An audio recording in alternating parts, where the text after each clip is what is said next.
All right, hello everyone, and welcome to this cast. We know we've had you waiting there a little bit in the intermission screen, but I'm sure you've had a great time staring at the memes, scrolling down the sidebar. I'm here today with, I'm sorry, actually I don't know your name right now. What's up, dude? It's Shimmer. Everyone should know who it is. You're a D1 to D5 player. D1 to D5, that sounds like a train trip. How much did that cost you? All my life, dude. Yeah, that sounds about right. Alright, but see, that's not the focus here today. We gotta watch Blaze Banditos versus SPK Crimson. What are your thoughts, dude? So, I like right off the bat, Crimson has the red side buff. I think we all know when you're a team that's got any type of color red in your name and you play on the red side, you always have a better time, even on a patch where blue side is preferred in pro play. But I feel like, Blaze the Banditos got a really good first pick, though. I mean, if one of them, they can steal away one of their priority picks. The Vladimir is definitely really nice because they got rid of the Kindred and the Nocturne, both champions who are like actually pretty decent at dealing with him. Nocturne really specifically can deal with Vladimir well. Yeah, also, aren't really many good junglers now. I guess their jungler could go for a Talia pick, which would be really good. Yeah, but instead of that, it looks like we're going to be eating the Aatrox and the Brand locked in, both power picks. Brand just for his ability to completely shut down bot lanes, and Aatrox for being, I'm going to go with the word busted.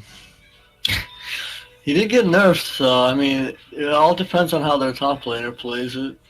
Yeah, and I mean, anything below, I'll say Master Tier, just to make sure I don't misspeak here. It's pretty irrelevant if the champion's really strong. Like, obviously, it can make effects on the margins. Instead, it really matters if, like, you know what you're doing with the champion and understand the kit. That'll get you most of the way. But instead, we see Ashe and Karma locked in. I haven't seen Ashe in a while. I mean, if they probably build a team comp around it, maybe a really strong front line. A Jinx. So, the Brand will probably be going support here or mid. I'm really hoping it's not a support Brand with Jinx.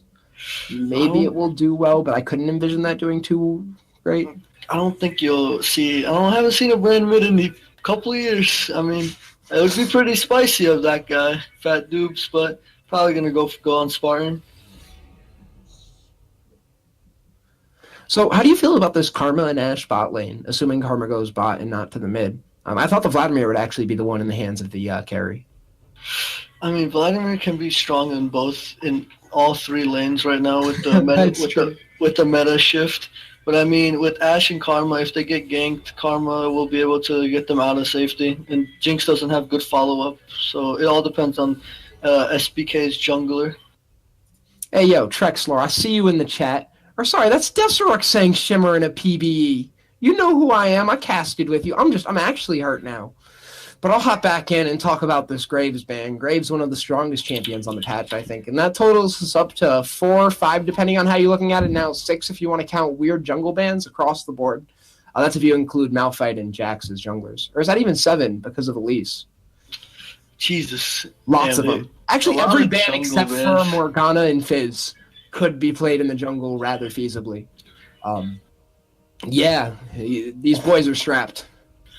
I mean, junglers do dictate how the game, like the pace goes, so I guess trying to get the good ones out. That's a support. They've actually saved their jungler for last, so I'm going to assume that T- and is that Mickey Duslow? We're going to go with that. Yeah, so we're going to be assuming that they don't share junglers, though, just because they saved themselves for last. Ooh. Blaze got a really good jungler, but a Zed pick. That's what we should be looking for. Let's see if he can make the big plays to save his team. So I think a lot of those Zed is actually to enable the Jinx. That's kind of how the champion tends to work, is that you really want her to like be able to get a kill off of somebody else on the team and then get excited and then do her thing. Outside of that, you just want to hit late game with her, which is, kind of the optimal path. Yeah, if Jinx can hit late game, it will be, unless this Kane goes Shadow Assassin, which probably won't due to them only having one tank. If he does, Jinx should be fine from anybody. So, does the Aatrox actually build resistances in the top lane? I think Aatrox would just be fine. I've played the Aatrox in the Vlad matchup before, and I think it'll be in the jungle. Oh, into Trundle. Wow. Yeah, because they locked in the con. So I don't understand why Trundle was selected here if you know you're going into Aatrox there because he doesn't build resistances, right? Am I wrong? I could be doing this wrong. They probably knew he was going to pick Mundo. Trundle's very good into Mundo or Sejuani because he can steal the armor and magic resist. They'll just shred Mundo if they get Executioners, which would be really good. But 3 Ignites on the left side. They're not going exhaust for Zed. That's what is very scary here. Especially against a late game comp. Their team actually isn't all of that strong in the early and mid game compared to the other team. In fact, like a case could be made to say that it seems as if SPK actually has the better early, mid, and late game based on compositions. That said, you don't want to put all of your eggs into the early game basket against a team that has the Aatrox, has the Jinx, has the Zed, is bringing all sorts of damage to the fight. It all depends on who gets fed here. If Kayn will go for the route of ganking more or just the traditional farm it till you're 6 and start ganking, we'll just have to see how they play it out.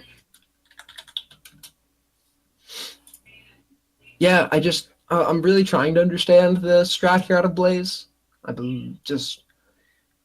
Maybe they can win lanes hard enough. Vladimir will survive the Zed lane. Zed won't be getting an advantage. Karma Ashe can survive into Brand. Jinx can even get the kill if Brand is using his cooldowns too liberally. So, I guess that's not losing either, right? And then, of course, Khan is going to win the jungle matchup against Mundo, provided he doesn't get into the skirmishes. So maybe this just means that you have to enable your top laner if you're Khan. I mean, I feel like ganking an Aatrox could be hard. If he's going to have to go for a pre-6 gank, with Pillar on Trundle, it would make it easier. But I feel like they're probably going to do some 4-man dives bot lane with Ashe Arrow being a thing, and a Jinx and Brand being 2 immobile carry champions. Yeah, which is what it looks like they want to do, just like if you were to look at their team comp in a vacuum. But this is why I make that comment where I'm not exactly sure what they want, because this is where I don't understand how they get this early game advantage. I think the best way I can put it is if you're waiting until the bottom lane gets level 6, it's going to be a really long time. It's true. I don't think Vlad will have too much of a hard matchup in the mid lane against Zed. He just needs to sit back, relax. And we're going to have to be looking at the bot lane here. They will dictate the pace of the game looking at it, the team comps. Yeah, the Jinx is going to be especially important. But I'm assuming, just auto attacking, it's really hard for ADCs to be bad at that, having been given 7 seasons to master the skill by now. You do have a point, and SPK went with the traditional front to back team comp. They'll probably have Dr. Mundo Aatrox protecting the Jinx and the Brand, while Zed all ins for Ashe, while their enemy or Blaze Banditos look like they're just going to go all in and just try to kill everyone at the same time. With Vladimir and Kayn. So is Blaze an organization? Because Banditos is such a good name. I just can't believe that they added something to it. No idea, dude. I just got back into AE. I have no idea, but I hope these teams are willing to show me, reignite my flame for Elder League. It's all right. I think flaming is a really important skill. Riot's told me 3 times that I'm no longer welcome in the community because of it, but I still think it's a really great skill. Yeah, flaming, to me, it'll make me play better. I don't think we'll see anything too spicy from these teams. But I don't know, man. They might prove me wrong. I hope they do.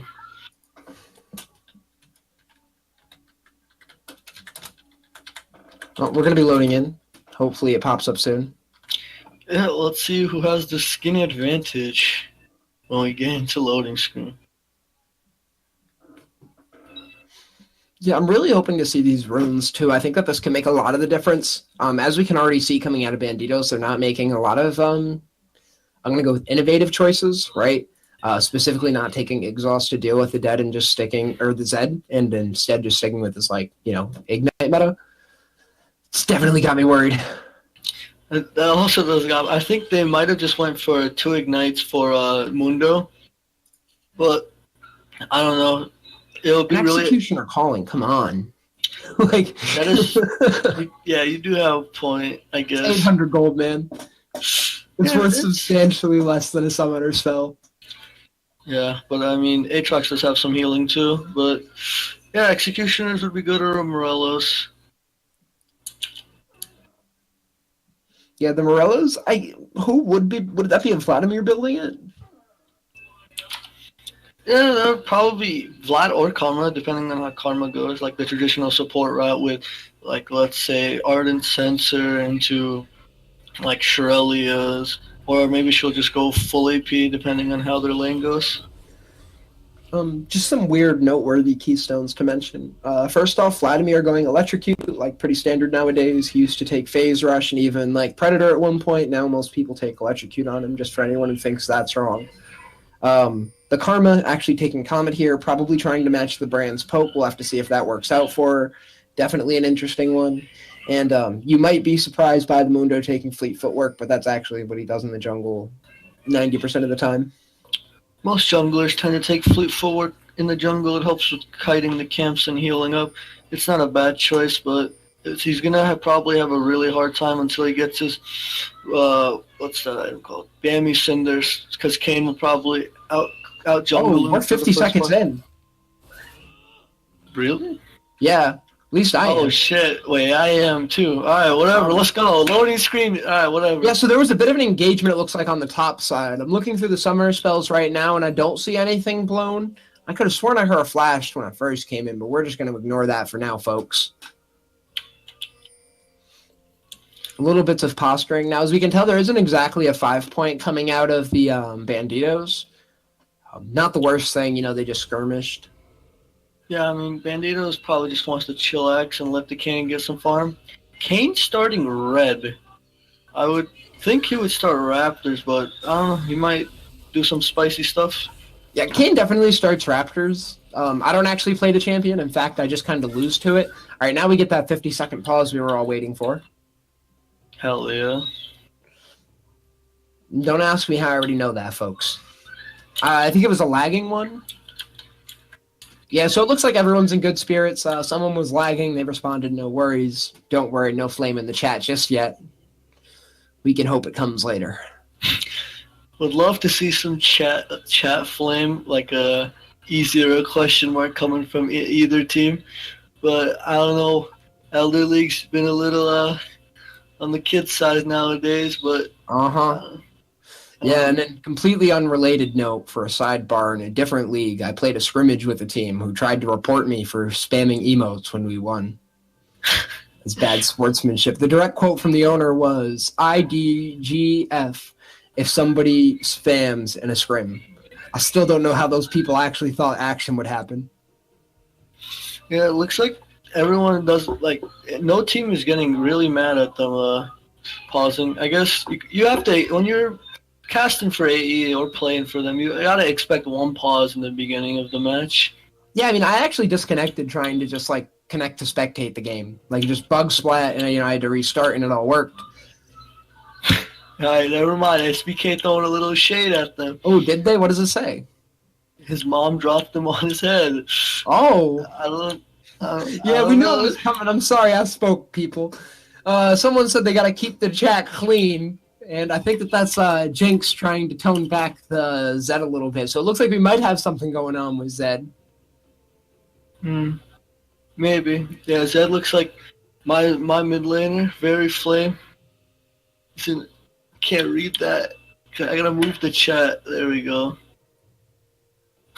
The Blaze Banditos as an organization that values integrity. Direct quote from Trundle.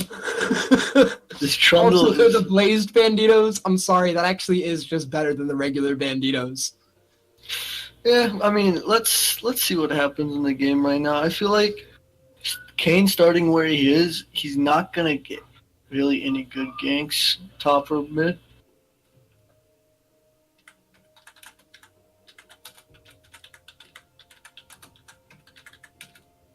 So while we're sitting here, Deserex, I want to personally call you out on stream.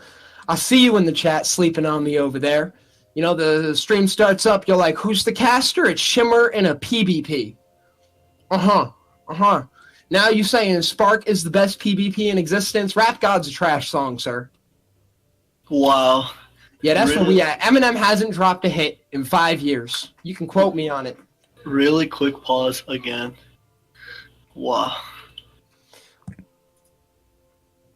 I really want this red buff dead. If I am behind, if the stream's a little bit ahead of me, just let me know, Sis or Brendan. All right. Oh, yeah, we're back up now.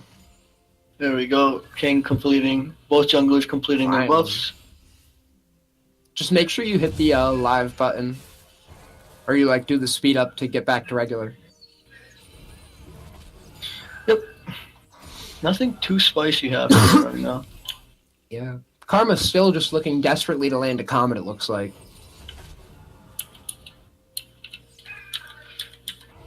I mean, Karma, the champion is meant to poke down. Looks like there's going to be might be a skirmish in the river. Kane might get 4-manned here. A little risky. Yeah, this is all going down. Instead, we got the gank here. Kane engages onto Jinx. We do have a comet land. Jinx is backing out, doesn't have the HP to keep fighting. 2 flashes get exchanged. And it looks like Jinx is going to keep on fighting Ashe in the back. But here comes Zed trying to play cleanup duty. The janitor is in town. One Ignite burning on Mundo, but it's not enough. Their Brand gets the first blood, and everyone's going to be disengaging. We're going to have to hope that Khan can get back to farming, but it looks like we might be looking for a second engage. Both teams are really playing with fire here. That Mundo going all in for the Kane, not picking up anything. No, I definitely like that play out of T-. I think he's playing really well to be doing that. You know, you have to be making those plays for your team, especially when you're the tanky one. Escaping with just enough HP, but as I said, it's another engagement in the top.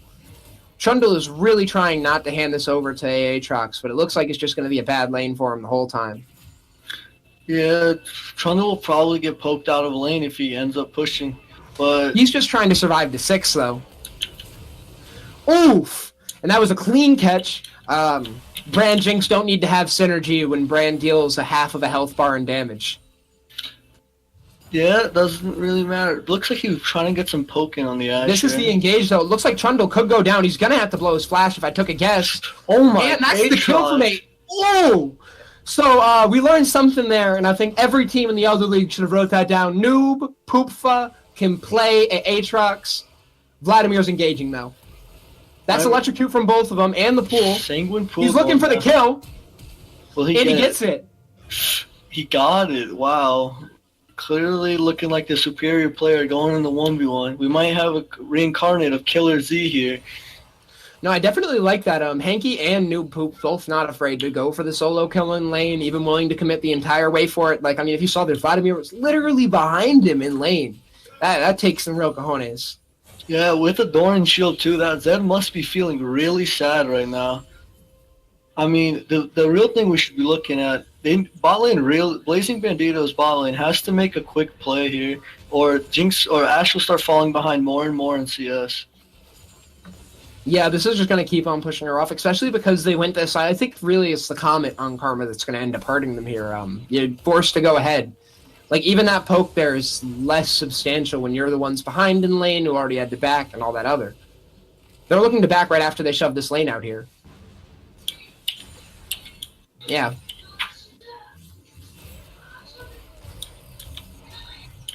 So how do you feel about Ashe dragging that CS under tower there? I mean, I feel like she just wants to reset the wave right now as they're backing, probably get her own back off or pushing the wave right here. That's fair. I think if they were trying to shove in the way, Karma might be helping. Well, it looks like she might be doing that just now. Maybe the Q was on cooldown. It's like That is looking for Khan. Will Kane is going for Scuttle, but Zed just put it on controller. You gotta remember, Zed isn't level 6 here. Will he be able to steal the Scuttle Crab?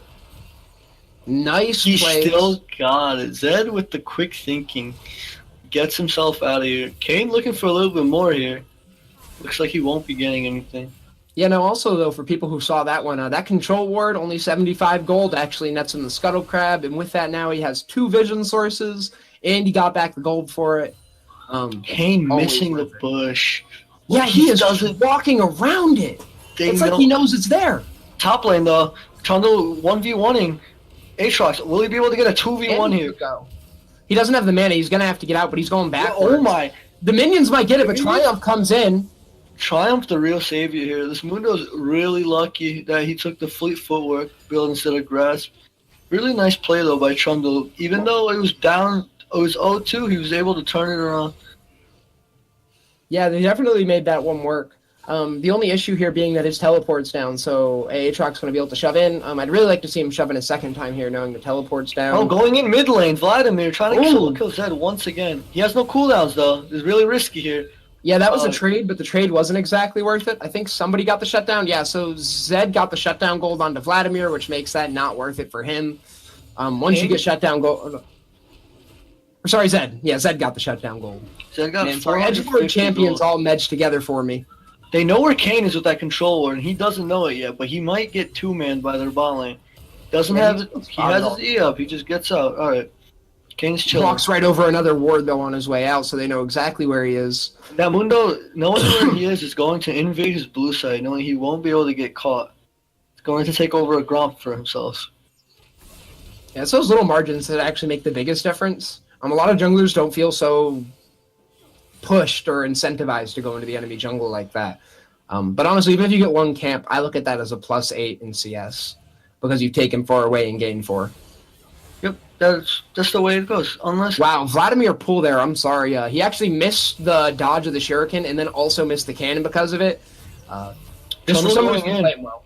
Oh, yeah, Trundle's back on him. It's like an even trade for both of them. We'll have to see, though. Mundo looking like he loves to sit on the top side of the map. Their bot lane's getting pushed in a lot, though. So Mundo will definitely be rotating over towards the bot side after this. Right now, he's just getting the Raptors, and then he's going to rotate down for the Scuttle Crab. The issue is because there's no jungle camps in the blue side, both jungles will show up at this, I'd imagine, unless Mundo could be going for the gank. We see the on the way ping. I don't think this gank will be really beneficial for them. Vlad has his pull up. And he was on the other side of the lane. That's why he reversed over here. Kane is level 5. Kane knows he won't be able to get this, and he loses yet another scuttle to the SPK. So this is actually making it seem as if SPK banned out all these junglers with a purpose, forced him onto this pick, and is now abusing it. I really like that. Too often you'll see teams who just make these picks and then don't invest the vision to stop it. We see control wards on the blue buff. We see control wards in the pixel bush. They know what they're doing. But Mundo's going in. He's going in tower diving. Kane doesn't. Kane is here though. Kane might be able to pick up a kill here. Kane hits the flash. Kane is 6 off of this. He won't be able to 1v1. He cannot kill Zed. Kane will have to get out of here. Karma though, doing big damage here. She has ignite. Don't forget that. She won't be able to get anything else out of this. That is really fair. So I actually hadn't thought about that for going comment on Karma. Oh, there's an arrow. Yeah, he sees it. He gets out. It will be heading to the top side, but it's not going to connect. Unless Aatrox was forcefully going to flash into it. It looks like the game's looking pretty sleeper here. But, I mean, if Karma does build AP, this comment will be worth it in the end. Already not as helpful late. She'll end up half HPing the squishies here. I did scrim Blazing Banditos. They did have a good early game, but their teamwork in the end wasn't the best.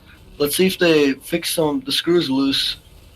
Looks like they're going in the bot lane. He has his passive up, so they're not going to want to dive this. You're not really going to get much for it.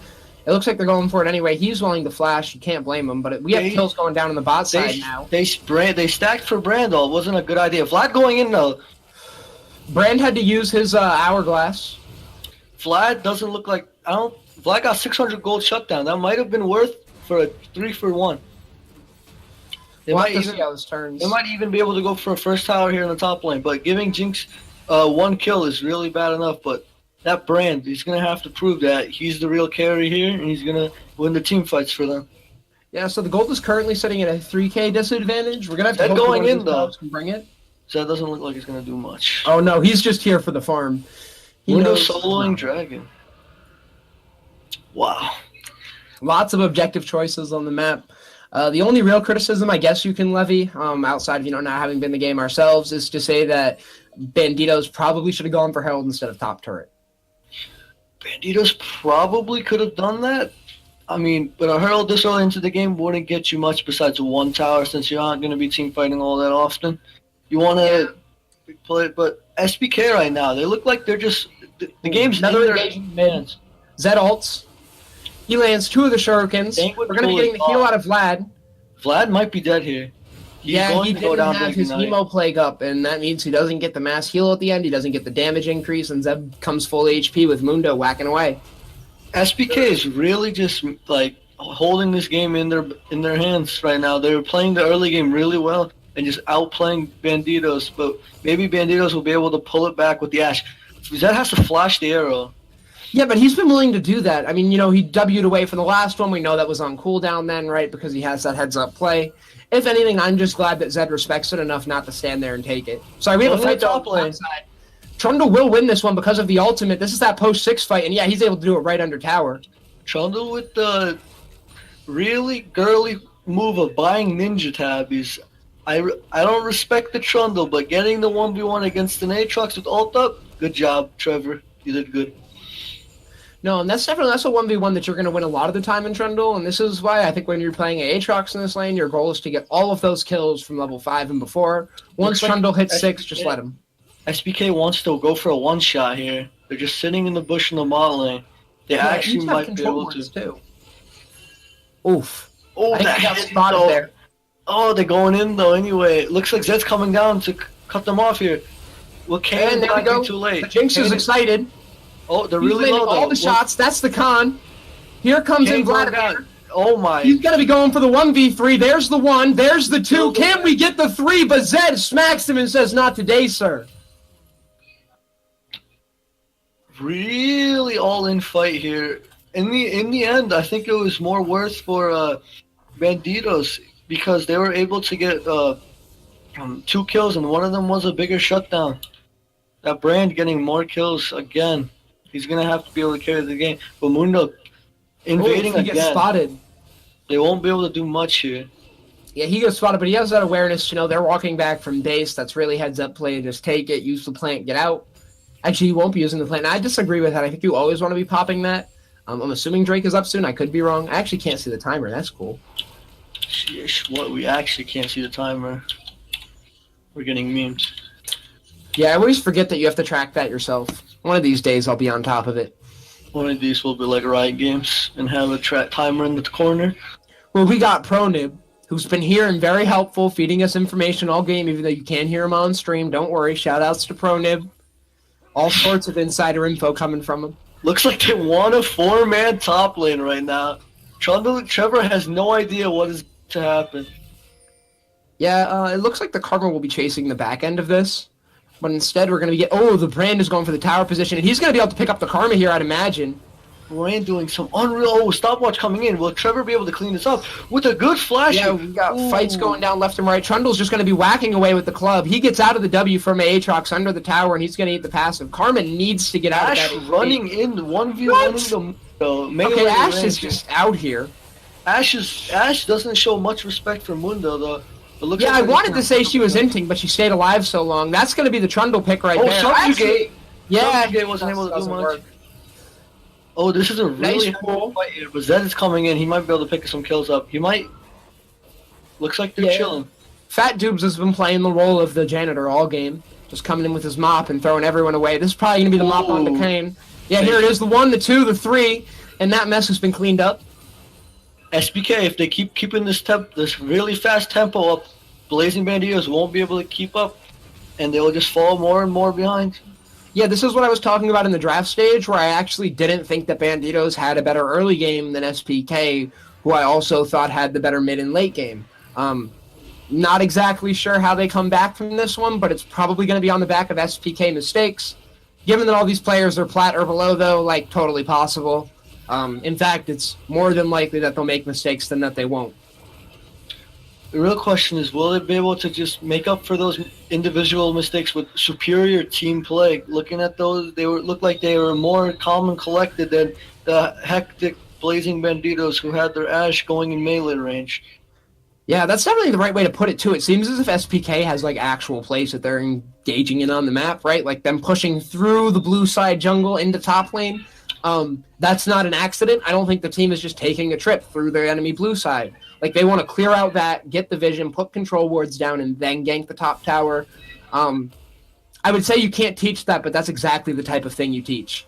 SPK does have the vision score is actually unreal here. They look like they're just They have everywhere warded, and they getting rid of clearing the wards of Blazing Banditos. They're gonna have to make a huge play at this Infernal, or let them have it and get them more far ahead. So I think that what you really want to pay attention to, it the way that SPK is wording versus the way that Banditos is wording, is just look at your map now, and this has been happening all game. The Tri-Bush currently has a control ward. The Blue Buff has a control ward for blue side. You look at red side, though, the Pixel Brush and the Tri-Bush both have control wards. I'm sorry, we're going for the Infernal Drake here. This is a big one. If SPK wins this, that is just scaling. And they get it. Ooh, Karma won't be able to steal it this time. She gets 35 gold off of the back of that. Looks like Zed might be able... Zed will just be chilling. Okay. Yeah. Trundle's going to subjugate. That's exactly what he wants, but it doesn't matter. But he gets one shot by the Zed. Karma. I didn't think Jinx got excited off of that. She's just throwing rockets in. The AOD damage is ridiculous out of SPK. Calm pops out, but only to die. Kane will make. Zed picked up a kill in the back. Oh my God, they are monsters. And Jinx knows she's getting excited as she just goes in. Oh my. Will they be able to pick up Vladimir? Yes, they will. Jinx with the crit.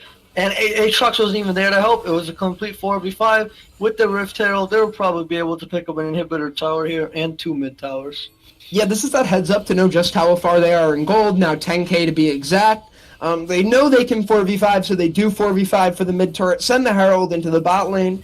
And what I really want to praise here is how heads up this was, because that means they gave the Herald to Aatrox instead of the jungler. Really heads up play out of SPK. It's rare that I'm impressed by a team in one of these leagues, and I really am. Wow. SPK blew my mind here. Even with the 4v5, they were able to stay calm and be able to beat the enemy team while Vladimir was just... Looks like he was just face rolling and going in, but I mean, they still have a chance here though. Maybe if they can hold out to late game where Ashe becomes really strong and be able to kite the carries, but who knows? See, I don't think there's kiting around Jinx's excitement though, or the ZW. This will be a battle here. Will they be able to? They're down. It's like looks like 12k gold here, and Zed picking up a last whisper. No one on the enemy team really looks like they have stacked armor, so Zed will just be shredding through everybody, as you saw what happened to Trundle, even with Subjugate. That actually might be what he's getting that for. Yeah, he has an Executioner's too. Will they dive the Aatrox? Aatrox going in. Yeah, he wants the 1v4. Or 5, wow. And he's just going to get right out with that passive. That's puffing Youmu's. Oh, aiming for Mars here, Zed. Right. Wow, it looks as if SPK has just gone from playing well to being downright disrespectful on the back of that play. As Aatrox is willing to blow the passive to see if he can get the kill on the 5v1. Honestly, it was worth it. Aatrox didn't blow any summoners, and he only had to use his ult and got Karma and Ashe's heal and ignite. Oh, wow. Okay, that's fair. That's fair. I guess that they haven't just completely given up, and instead they're just staying on the exact same full throttle, accelerating gameplay we've been coming to expect in SPK. With faster rotations than Blazing Banditos, they can't keep up and will end up getting a tower in the top lane. Looks like they might be going for a Baron play while Zed is going to try to push their inhib. They have no wards though, so Blazing Banditos is completely blind here, and they might actually try to 2-man Vlad or Zed. They're going in on Zed. If they're trying to 2-man Zed, they've given up on the fight in the top, but it looks like Mundo's actually just going to be bullying out the Khan. Ashe is trying to kite him. Mundo looks like Yeah, Jinx Rocket chunks him. Zed is still chilling in the ball lane here. Look, they're pinging the Baron. They have so many control wards though. Oh, now they're sending 3 for the Zed. That means they've entirely given up hope on the Baron, and now they have to kill the Zed without anyone else going down. He's able to get the death mark. That pops the Trundle. And it doesn't matter. That's a 1-for-1 and the Baron going over. SPK should win off the back of this play. Oh, Kane almost. But Kane looks like... Ross might... I call him Kane. Kane looks... Oh, arrow missing. Kane doesn't look like he's in a good spot right here, though. Are they going for Karma? No, they won't. Will Kane be able to get out with the sick moves? Looks like he won't be able to. Kane going down.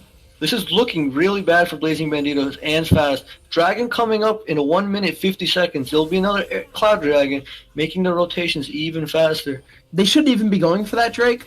With 20 seconds still left on him, I think you can get the inhibitors here. Also, teleport's still up on Aatrox.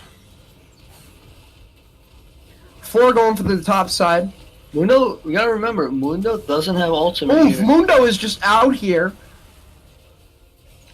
Wow, even standing between 4 of them, and he walks out looking like he was barely even in a fight. And then with the 4-man top, they were able to get a SPK, get a tower mid lane, and looks like he's still trying to 5v1 them again. Will he be able and to his get out passive is back up. And they get an inhib top lane. It really looks like Blazing Banditos is getting sandwiched here. Doesn't know. Here comes the janitor. First, he's going to kill the Ashe.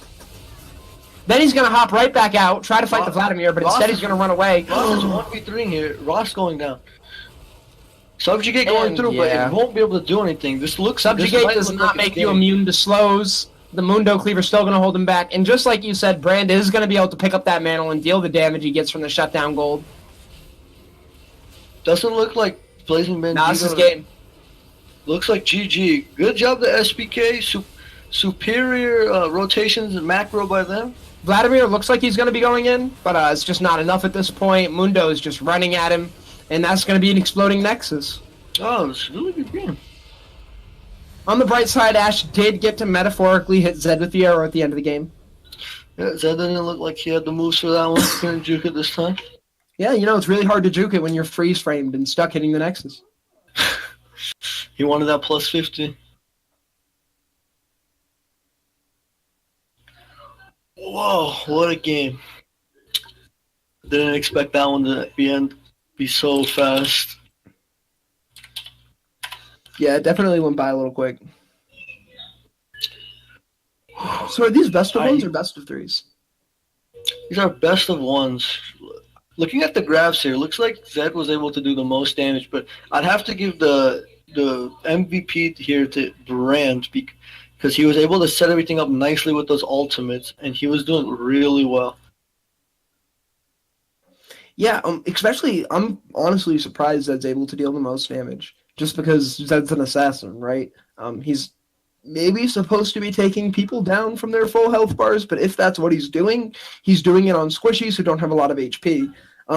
This Zed, not so much at all, right? He's buying Last Whisper. He's buying the Executioner. Like, he really, really, really wanted to be dealing damage in the grass. Show it at the end. Looks like Kane wasn't able to get as much pressure as Mundo here. Like, even looking at the damage taken, Mundo was died a lot less than him, was able to just heal up, and Kane couldn't do much at all. He was just getting out jungled really far. Yeah, looking through the graphs, it really just shows exactly what we saw that game, which is just kind of like SPK playing on a different level, showing us what like 5v5 League looks versus like something more solo QS. There were definitely like signs of light coming out of Banditos, especially in the really early game. But I think like solo killing Zed, it would look like he was gonna pull off a spicy more plays like that, but he just couldn't pull through. Yeah, but I think you were right when you mentioned your scrim experience with them, where like it definitely becomes unorganized as the game goes on, and then it just kind of like started to really, really quickly deteriorate on them. You could tell their mid laner wasn't playing with the team at all. He didn't purchase any control wards that entire game, and they kept the tempo up. SPK, they bought a bunch of control wards, kept the vision up, were able to steal objectives, counter jungle, and just put everyone behind. Yeah, the counter jungle was another one that's like actually surprising out of RPK. Just because of the draft, like I'm really, really, really used to seeing teams who like play in any league like this, where what they do is they ban, whatever their teammates tell them to, really. And there's no like actual clear-cut strategy. In this case, when you see, I think, what do we count? 8 bans towards the junglers? Yeah. Yep. 8 bans towards the junglers. Like, you have to be cashing in on that. And that was something that we didn't see the Khan doing, but we saw the Mundo doing. I guess they really made the most out of the counter pick, too. So I guess I'll have to take back that criticism. I thought it would be a mistake. Yeah, who knows? Maybe they were relying on maybe Blazing's best player is the jungler. When we were playing with them, we didn't ban out Kindred. We had no respect to the guy. He did end up getting a few kills. He looked like he's probably the star player, and banning him out was probably the best choice. Yeah, I mean, even if he's not the star player there, because I didn't actually look at the stats, so it's totally possible he was. Sometimes it's just like better to ban out the person who you know has a small champion pool and is, or even has a champion pool they're going to be forced onto something, right? I know like strategies that you'll see some teams go for, which are really nice, or like they'll ban out all of the defensive champions or like disengaged champions a team plays, especially when they only play like two of them. That really, really messes with them. And then you can pick a full engage comp, honestly, obviously. But I think that's the second step that I'm really like pushing for people to do, right? Don't just draft and like do the ban strategy. Like have a pick that backs it up. Yeah, Jesus, that was a really fast one. 22 minutes, 22 seconds. Yeah, and just as fast as that game was, we'll be going to an intermission now. We hope you all come back for the next game. I'm sure it'll be just as fun or as entertaining as you as it is for us. I'm Sit Straight, and this is Shimmer. We're signing off. Yeah, peace.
Hello and welcome back. I know you missed us. There hasn't been a lot of activity in the chat while we were gone, but we are back. This game we're going to be bringing you, I'm actually not sure who the two teams are offhand. I heard the names once, but that just really didn't stick with me. Also, excuse the cough. Yo, Trexler, I want you to know, homie, I don't like you. That's all I got for you. Me neither. No beef, no flame. Yeah, ProNib don't like you either. You hear that? Your boy you talking about? Calling him Nibs like he's your little boyfriend. He don't like you. Yeah, good. Keep on using them anime faces to express your emotions, homie. Don't be stepping to this caster unless you want to get clapped. Oh, yeah, one of these teams is RAR XD. I forgot their people. Yeah, that means I love you and Dinosaur. Oh, Sophie Fan Club. Well, I'm really glad they didn't go with Sophie's Choice. This is going to be a fun game here. Knowing both sides players, actually about to be the biggest meme I've ever seen. I'm down, dude. Let's see who's got superior team and solo queue knowledge, but let's see the draft first. Wait, you've been dating for 7 years and he still hasn't put a ring on it? Honey, you aren't dating, you decide.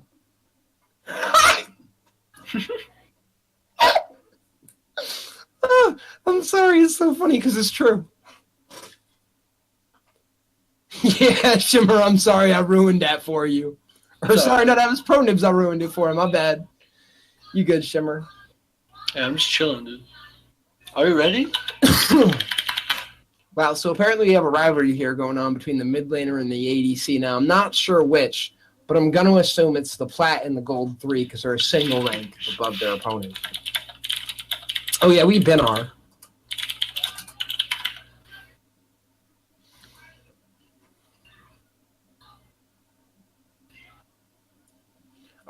Okay. So it's Dark Windcare. That's the party leader over here. Highest rank in the game. He plays this game a lot, but he doesn't ever rank up.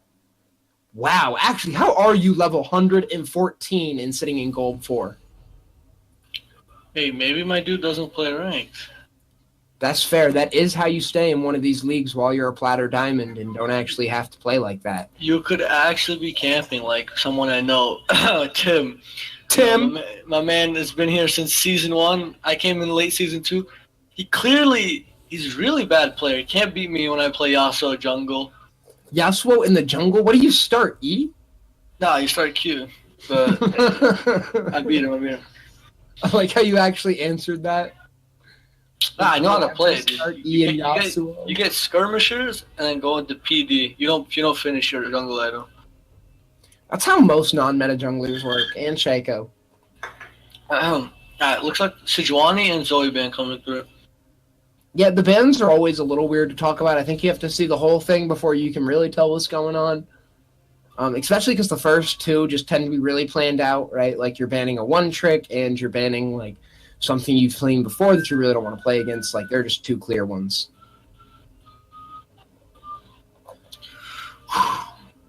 So, did you know there are 4 different pronunciations of the word Nani? Really?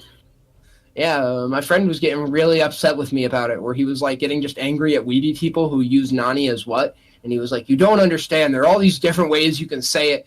And he tried to explain it to me. I learned that they were different. I didn't learn what the differences were.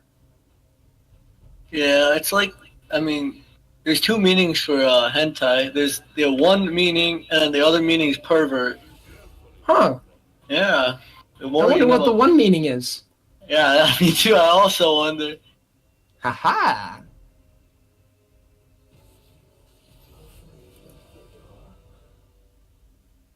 Oh, it looks like Taco's here. Hi, Taco. I don't know if you're the Taco that deleted the BMC, but if you are, I'm leaving because you were the only admin I liked, even though you're as childish as me. Yep. Oh, I'm always ghosting Trexler. I'm sorry, but the Trundle first pick, it was actually a Taco. Oh. Taco's watching their summoner spells, dude. He's going to be cheating. Oh, Taco's in the game. Okay, that makes more sense. Sorry, Taco. Taco's going to get DQ'd. Mm-hmm. Recrisis on his signature Shen. Looks like the top lane's about to be super sleeper depending on the enemy, depending on what Miji wants to play. Wait, they're drafting Shen but ban Nocturne? Does JLC just not play the pick? Knowing JLC, I have no idea, dude. I don't remember these. Elise, oof. I told you, man, this game is about to be poggers, alright? So now, Elise with her repeal and the Shenol, that sounds like an interaction that I never would have seen, but I really want to. Oh, JLC doesn't play Nocturne, that's why they'd ban it. That makes sense. Thanks, Logic. Yeah, because, I think in the other situation, it's just best to leave it up and draft Shen Nocturne. It's really strong, but the Lucian pick, I think we all know Lucian, one of the only ADCs on the patch that is strong in lane, strong out of lane, and strong anywhere else on the map, too. I have no idea. Why would they ban Braum if you're going to go for Lucian? Yasu, whoa! Is he going to lock it in? Hell yeah, dude. It better be... Oh, come on, dude. I like it more. Actually, we've been playing Yasuo, my team. I'm been playing Yasuo quite a bit. Right. Yasuo jungle. But, yeah, we actually put a lot of stock onto the pick, Yasuo, just because we think that there are, like, really viable team compositions that can be built around him. He's not really just, like, a troll or a single carry pick anymore, at least, like, in my opinion. I guess you could disagree. I mean, yeah, if you just get like Ixox is really good with Yasuo. I mean, you just gotta get a good knockup. He has really good impact if the enemy team doesn't build QSS. I'm gonna try to be more myself this game. Yeah, just stick back on the R rating. Yeah, that's it. Just chilling. Well, you can be R rated, but it has to be pirate R rated. So you can say things like booty then. You can't be like, this guy's booty. You have to be like, let's go get us some booty. Yeah. But, we obviously have to be really careful about the context there. A lot of support bans coming out. These support players, dude, no one likes them. So that's a Braum, Morgana, and a Leona all banned on one side. Also, just quick sidebar on Miji's clan tag. If you take Xanax for anything other than its prescribed medical purpose, you're either a drug addict or a loser, and I'll stick by that. They might ban Alistar here. They're looking for, they're banning all-in champions so Lucian doesn't get caught out. Rakan's not an all-in champion. No, Rakan is not an all-in champion. What? Just because he has an out tool doesn't mean he's not all-in. What do you mean? RW Flash. Oh, okay. I thought you said he's not an all-in champion. Oh, I said he is an all-in champion. Okay, we're on the same page. Sorry. That makes more sense because you proceeded to tell me all of his all-in tools, and I was like, there's no way we don't agree here. See, they did pick Alistar. They're going to have to go for... You're afraid of the Yasuo. That's what you do. Appeal Lucian. So you got to appeal to Lucian. So what jungler do you go in this situation? Are they gonna do what Bandito did and go for Trundle top lane, do you think? I would rather not see Trundle in top lane. I think it's a waste of Trundle. He's a really good jungler. Oh, they're going to be locking in the Yasuo anyway. Let's go, dude. It better Swain. be Yasuo. Swain is what you have to draft here, 100%. They don't have a support. Yeah, Swain can go support. I don't even think it matters at this point. Probably a... Oh, I hate Tempest is at your command. Let's go. Oh, another Jinx. Oh, Brand. No way to carry. Jinx. So if they are playing Jinx, I'm really going to strongly suggest here that JLC learns how to play Nocturne. The composition they have here with Nocturne in place of Elise. Oh, my God. With Elise, it's still really good. But, like, yeah, sorry, that is the champion you want there, 100%. They did pick Yasuo jungle for you, though. They're actually playing Yasuo jungle. Wait a minute. Hell yeah. No, dude. Come on, Zyleon, dude. Come on, man. Wait, is Trexler in this game? Because he had a pretty insightful comment. What if we were to pick Yasuo but ban every support with knockups? I mean, that's not bad. Like, I mean, you can ult off Trundle Pillar, Janna has 2 knockups. Meteon, Yasuo. That's right. Oh, this will be a fun game. Yo, Logic, I see you calling out my sexuality in the chat. And I can let you know something. $20 is $20, so hit me up if you want to get a cam show going. That's a minute, by the way, big boy. Yee.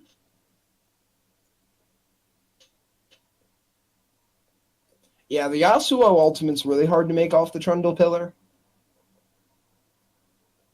I mean, it's harder to get the pull from Swain on it, and I've seen pros do it consistently, so, like, you can do it.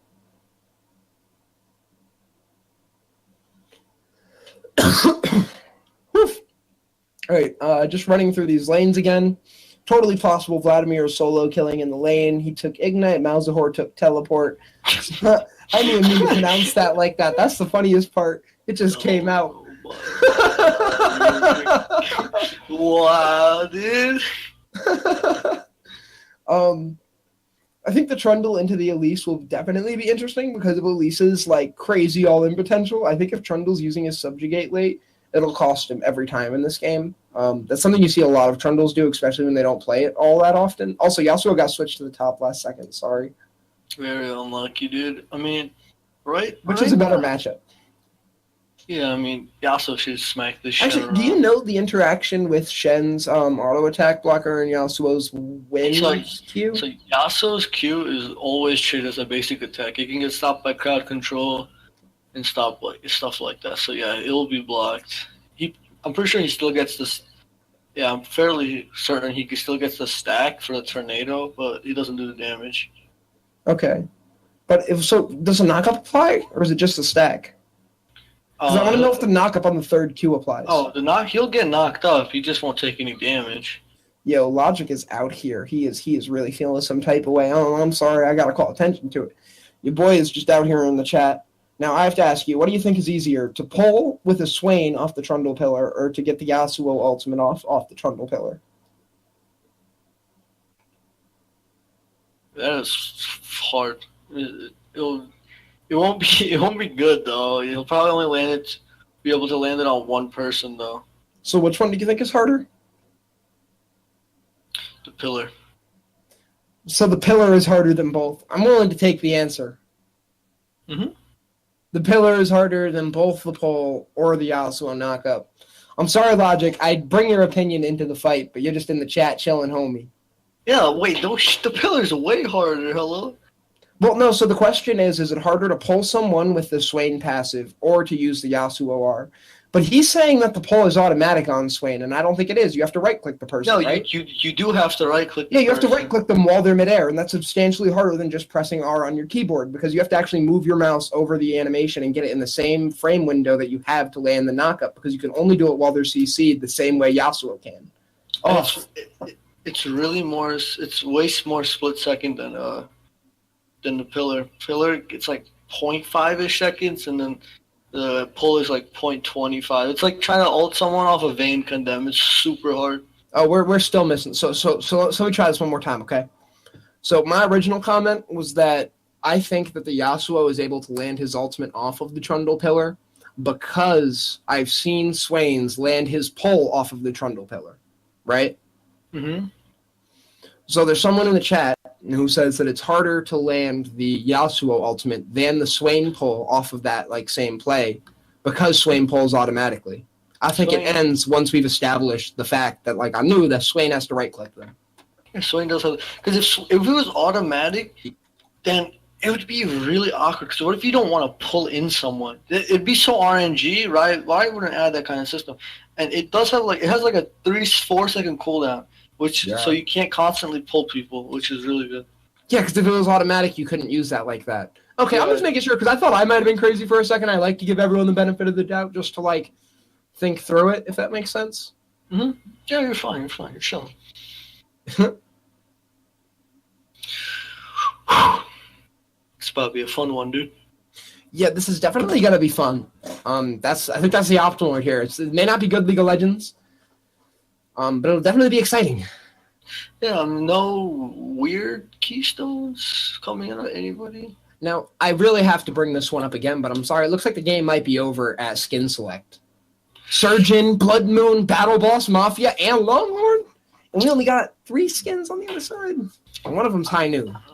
Oof, dude. High Noon is the classic, dude. Or you could go with no skin and be like Faker. Clearly, Miji doesn't know his culture. Good. So I actually like the playing with no skin idea as long as you're doing it for the reason that Riot has actually said the only skin that they like say works. What? Sorry, my game just exited. Oh, you probably got the bug. Me too. Mine said too. They might have changed. Because one didn't connect. They could have disconnected. Unless you're in. Deserux said to go to the op.gg of one of the players and hurry up and spectate them from there.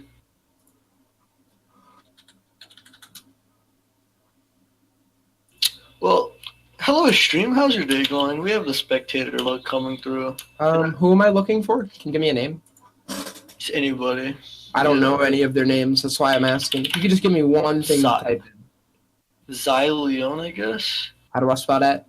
Z-X-I-L-E. There you go. There we are. Can you still spectate? Yeah, you still can spectate. I don't think you can spectate custom games. You have to go to live game, keep file. Let me open this shit up. If you have one of them on your friends list, makes it easier. Oh, I should have used the friends list one. That file. Yeah, I probably should have used the friends list one. Jeez.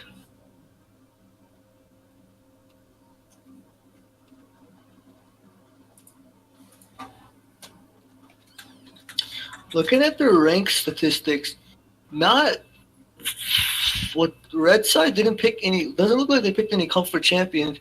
The most played is on Alistar and Malzahar with 3 games. But blue team with Miji, Xyleon, what team? Sophie Fan Club, I'm pretty sure. They picked comfort champions with 25, 9, 11, 33 games in ranked.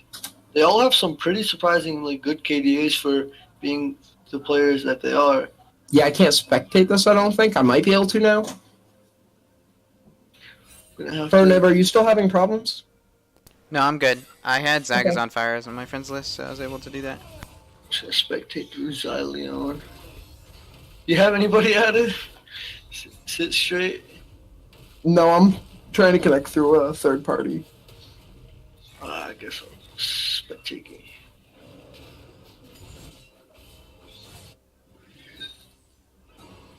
Alright, Pronibs, we're gonna need you to come in and spectate. Yeah, I'm still getting the loading bar. That's about 2 minutes. There's a mid gank going on right now from Xyleon onto Dockrance. Got a pretty good chunk on the Malzahar. It's down, chunk down to half, but you got some potions he can use. So get back up. Okay, Pronibs professional. Hasn't played the game. I watched enough LCS to get by, right? Yeah. Right? Yeah. Oh, level 2 power spike with Samano. He's definitely pressuring out. Zaga's on fire and that cool taco guy. That cool taco guy. That cool taco guy. That's actually, honestly, a great name. Pocket Cookies doing Janna things with Janna Poke. It's always interesting laning as Janna. These casters are awful. You know, that's why you're on the bench, right, Trex? Yeah, bench lord. Trex is one of my friends in real life. That's why he's always being annoying. Oh, I didn't know that.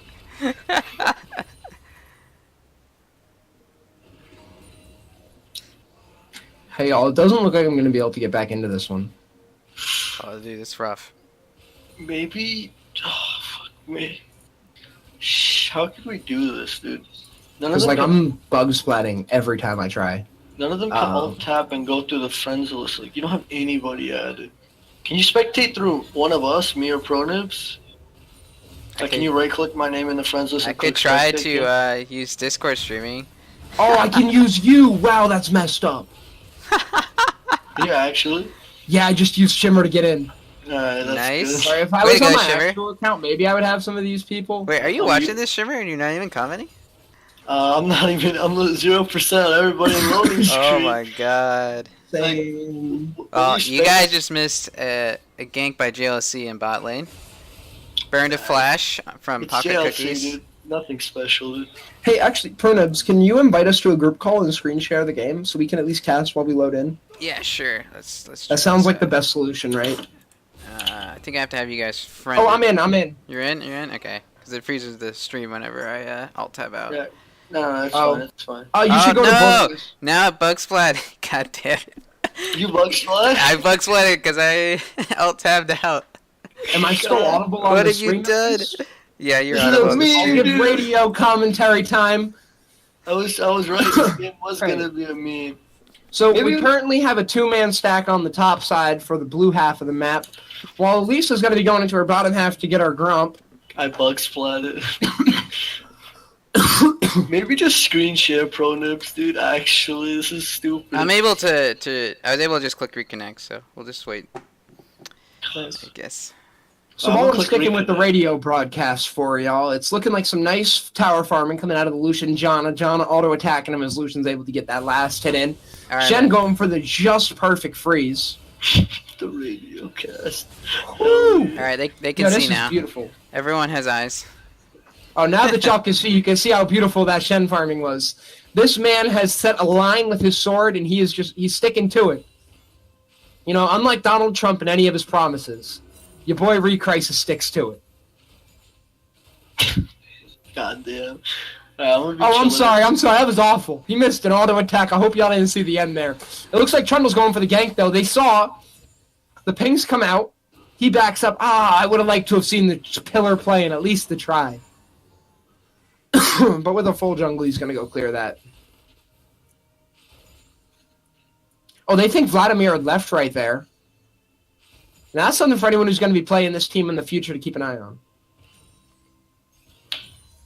Hey, does anyone actually happen to know which team is which so I can call them by their actual names? Red side is RAR XD.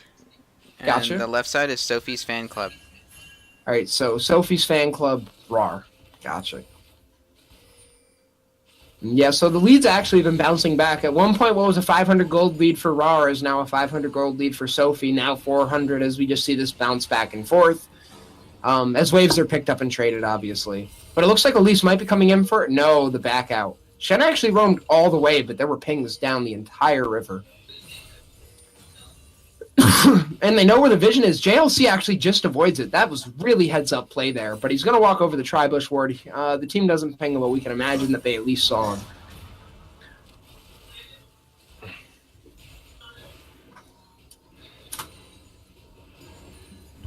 Y'all get to see the interactiveness that is a Malzahar lane, where he throws his E on a wave and watches it. Whew. Jinx using a little bit of mana just to be able to get the poke on to John, and we're going to have to hope that sticks.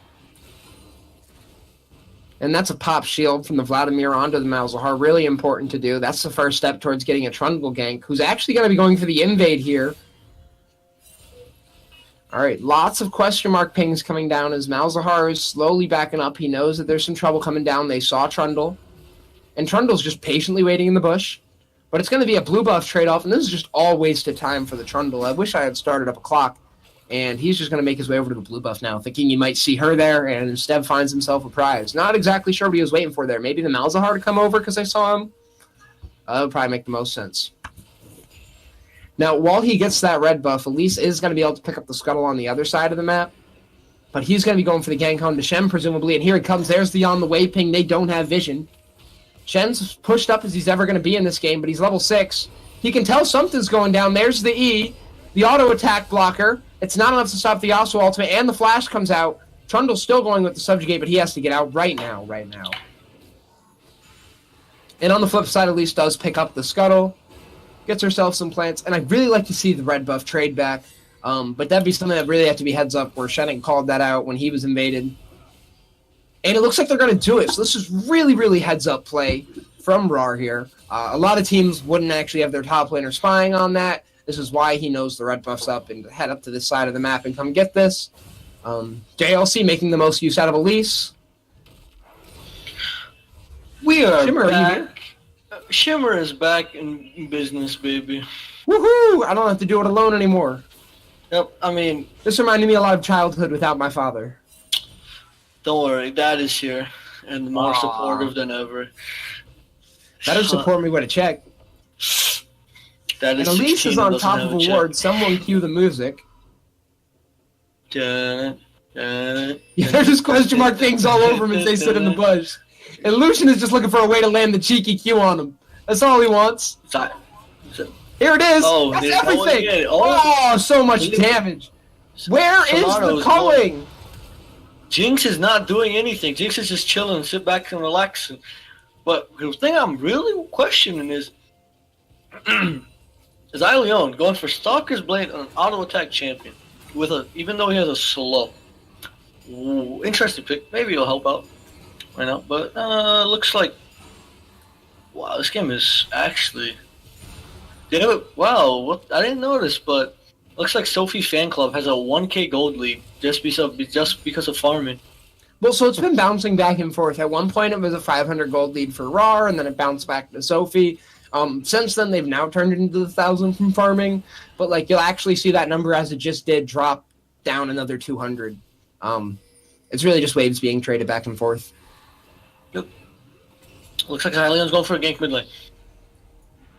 Malzahar does have the flash. He might be able to use it. He has to use the flash. Actually, if you look at the gold lead, 400 of that is on the Trundle alone. Probably change it. This is CX. And as it's brought down to another, they're in 700 now, 600 now. That's all on Trundle, the entire gold lead. Does look like think so JLC's getting out jungled, even though he was able to go for a counter. It looks like there's action in top lane. Yeah, if he can get this kill, that'll even that up real quick. Miji going for the last breath. Woo! Ooh, it looks like it was Miji's last breath, indeed. Yeah, had to rappel out of there just to survive. But that actually does even up the gold lead. Elise now has the lead. And now they're 200 gold apart. We'll see this bounce back and forth again. Really nice way to even it up using the power of the Elise, who will eventually turn into a cocoon bot, if the old meta serves me right. Maybe not. Maybe she'll be able to one-shot the Janna. Looking back at this player, Miji went all in. Let's see how he got... Ooh, it was very unlucky of Miji. He couldn't have done anything better. Yeah. Miji got taunted into a cocoon. So he does get that Runeglaive really early, but now we have Trundle going in on Malzahar, who has 6, and Shen ulti coming in. This is even a loss here for the Vladimir. Vladimir getting the kill off. He might be able to 1v1 with Greek Crisis. Greek Crisis has no MR. he has the Elise coming behind him. I honestly think the re-engage will be what kills him, but he lets Vladimir get the Q. Oh, it's so sad. Ooh, he has to waste flash here. Bot lane goes in. Lucian goes in, knows he's going to get the kill onto the Jinx here. Lucian playing like double lift. Alistar igniting him. Looks like they really want to kill. Oh, what a nice... No, the Janna Shield's going to be enough to get him out. The Tempest does it. The double knockup. They're slow. There comes the TP. They're going to be able to go in here onto Alistar. Pretty late TP. Looks like he's cosplaying Huni here. Don't know. Maybe he's just denying the Shen farm. Shen doesn't have a way to get back to top lane really quick. But Malzahar's rotating. That tower, it's not looking so okay. If it had a sign on it, it'd read "Help me." It's dead. That actually looks like it's going to be first tower blood as Yasuo uses that Zeal and 2 daggers to its fullest. Malzahar doesn't have ult and he knows it. And that is perfect. I don't even think you want to cue the wave there. You just let that bounce right back to you. Yeah, Shen definitely not liking the roam there.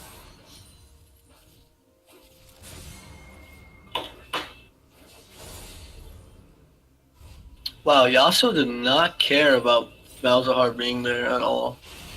Looks like Trundle looking for something spicy here. He's going I don't like in. that he shows. I don't like that either. He doesn't have Skirmish or Smite and doesn't have a timeout. He won't be doing big damage. Neither of them have Smite though, and he's most likely that has to waste the flash. Wait, why is his Trundle building MR? Why'd he go Cinder Hulk? And that's the Jinx rocket. She's excited in the bot lane. She's looking like Osama bin Laden out here. She actually 200 IQ. Well, remember, 2 of them came out of him, so we're going to have to see if the second one lands as well. Yep.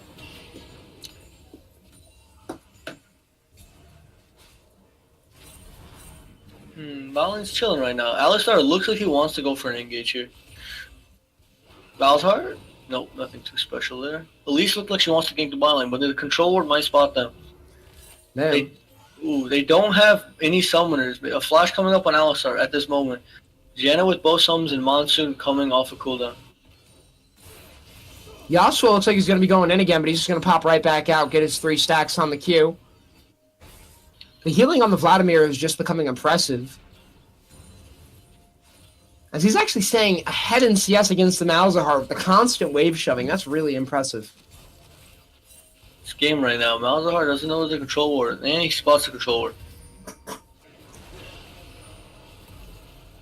And that's the execute going off. Oh, Malzahar misses the Q. Well, Shen will get the ult off. Shen won't be able to get that off. It's knocked up by Yasuo. Looks like they're going to be able to get a double kill in the bottom. And Trundle's going to be picking him up. Looks like Alistar and Jinx coming through. I don't think there's going to be enough of them. Yeah, they're just here to collect waves, make sure another tower doesn't go down. But really in the bot lane, they will be able to collect this tower. Oh, yeah, speaking about stopping a tower going down, they let one go down. Very bad TP spot for Shen. Was able to get knocked up by the tornado. Well, very unlucky. Right now, they're just getting out microed here. They're getting actually really odd. Janna has an 0-0 scoreline, but is putting in work. The superior individual play coming from a Sophie fan club. Yeah, and I think that's really important to mention here that this is really individualized play coming out of them. The teamwork has yet to really manifest itself in this game. We'll have to see how that works out. As close as we got to teamwork is Shen using his ultimate. Yeah, it looks like he's going in the mid lane. Ooh, 1 Q and an E, and he does about half of Malzahar's health. Oh my god, his Malzahar is really not respecting him at all. Opted for a Luden's first item on Malzahar. I don't know about that one. I don't play Malzahar, but I don't think you want to go for some burst damage. No, it's definitely not optimal. I don't even think we have to speak at length about that. Like, he took Ari, he knows he has a damage over time ability. I think we can just leave that at that. You could tell right now that they aren't playing the comfort champs. Like I said, this Malzahar only had like 3 games in ranked play. That was the most out of all of them. They all are playing champs that they don't feel comfortable on. Except for JLC, who actually picked the Elise over the Nocturne, like, you know, very obviously because he doesn't play it. Yeah, I give credit where it's due. Yep. I mean, right now, I feel like just picking the comfort champions for Sophie Like, they know what they're doing. They know what they need to win their lanes. Look at top lane being super oppressive. Has about a 30 CS lead on the Shen. They're looking for a play mid, but I don't think they're going to be able to get anything. Vlad going back. Yeah, instead we're just going to be seeing some word clears going down. Those are always nice to watch. Just hearing a little ching. Comfort picks will always beat them if they don't run any comfort picks. We'll see if Raw XD has superior macro or teamwork. Rift Herald going down for Trundle right now. They're really losing in objectives right now. They're gonna try to counteract that with an Ocean Dragon. Yeah, but Jinx just kills that so quickly with her Q. Ooh. Alistar probably eats a little bit more than he had to there, but secure the Drake, make sure you get it. The only real complaint I have is that this wasn't prioritized earlier, but sorry, that cocoon just misses. I thought that was a connection. Wanted to be flying southwest today.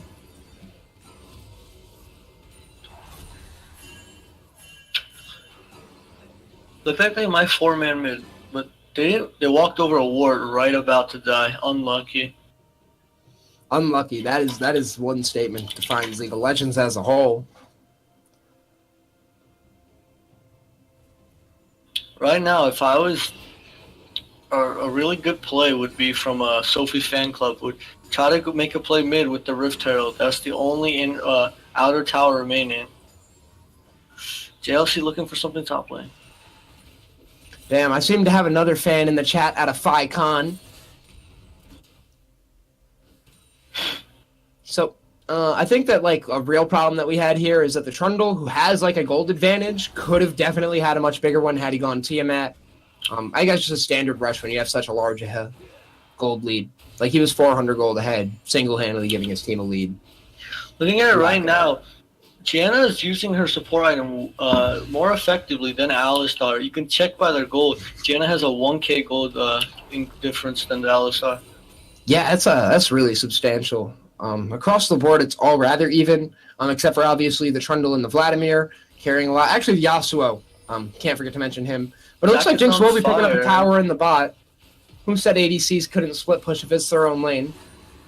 I feel like a TP could have been used by Miji here. Oh, yeah, 100%. That was available. And there was a ward behind the Jinx. That was not just viable, that was optimal. Optimal. Yeah, I guess they're not doing anything right now. They were going for some really good plays with getting both towers so early on, but they're just not pushing it. The gold lead is coming shorter and shorter. They had about 5k. Now it's about 3k.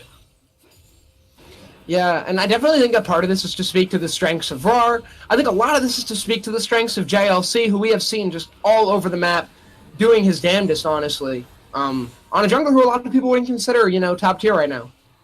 Yep. Not one of the best AP junglers at this moment. Which falls off really hard in the late game or against heavy MR comps. Lucian needs to build one Hex Shrinker and he should be fine from getting one shot. So it looks like that Sophie's fan club is going to be going for the 2-1 or 2-2-1. I'm not sure how optimal it is unless Lucian makes his way back to the mid. Yeah, that's what he's going to be doing. So it's going to be a 2-3. Ooh, really bad pillar by Xyleon there, cutting himself off. Yeah, but Trundle's now in the thick of it, and here comes the Yasuo with the cleanup duty. Really don't like that ultimate there. Ooh, they lost tower mid. They were trying to make a play top because Rift Herald's time is about to run out. Yeah, I think as the Yasuo player there, you have to know you've been fighting this Shen all game. He has a Sunfire Cape and tabbies. He's been prioritizing armor and stacking it. Jump on the Elise. You just can't blow the ultimate there. If you don't hit her, just don't use it. They're going to have to throw down. Oh, looks like Samano gets caught out. Will Malzahar ult this? Malzahar won't be ulting. Looks like he's going to leave Alistar to die. Alistar's his ultimate up, so I'm not sure if he'll die here, but he does use Flash. Flash. Samano going really deep here for... Ooh, they're going to have to waste two ultimates. Miji with the QSS. Oh, Jinx is going out. And Jinx is excited. Flashes go out, and Jinx is going to start wave clearing again. Now, that was a horribly organized team fight by RAR, but we see two great things coming out of them, and that's that they pull it back and that they immediately commit to the decision. I think that the second part much better. Yeah, Herald comes down. They're probably going to go mid-turret here, but I honestly think that they can take Baron in that ton. And it'll be the full commit from Trundle and Vladimir. Yasuo backing with teleport up, so he'll be coming back to the mid lane, we can imagine. They will have to get off of this Baron. They're losing their health pretty fast. Their tanks he's coming.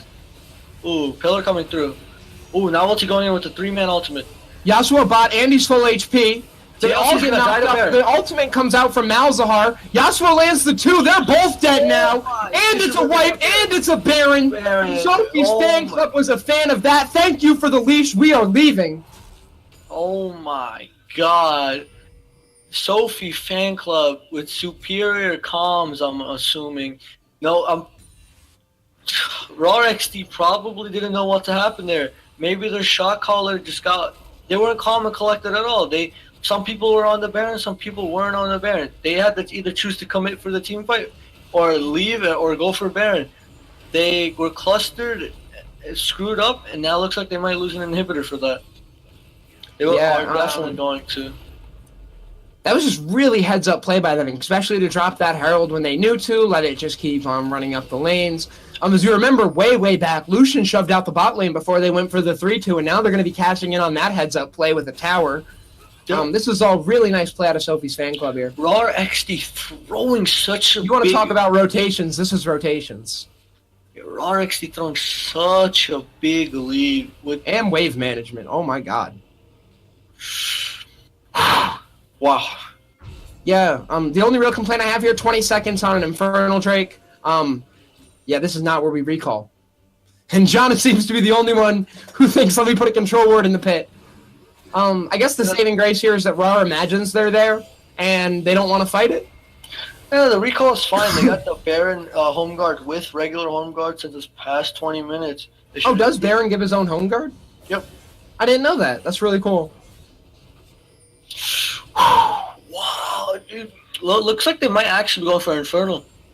They might want to contest this. This is definitely hugely contested for both teams. JLC going off for some reason. No, why is Elise in the front? Alistar needs to get in there and save his baby, but he is out. He knows she's dead. JLC looks like he thought his team was behind him. Pocket JLC used to make it heads up for his all beam, just makes one head down and runs right into a dragon pit. Clearly, with 5 enemy members. Clearly had to be playing with one eye closed there. Yeah, I thought it was only the horses. At this moment, they would have Raw XD needs a really big taunt coming from Shen or a pulverized combo into Jinx wiping the whole team.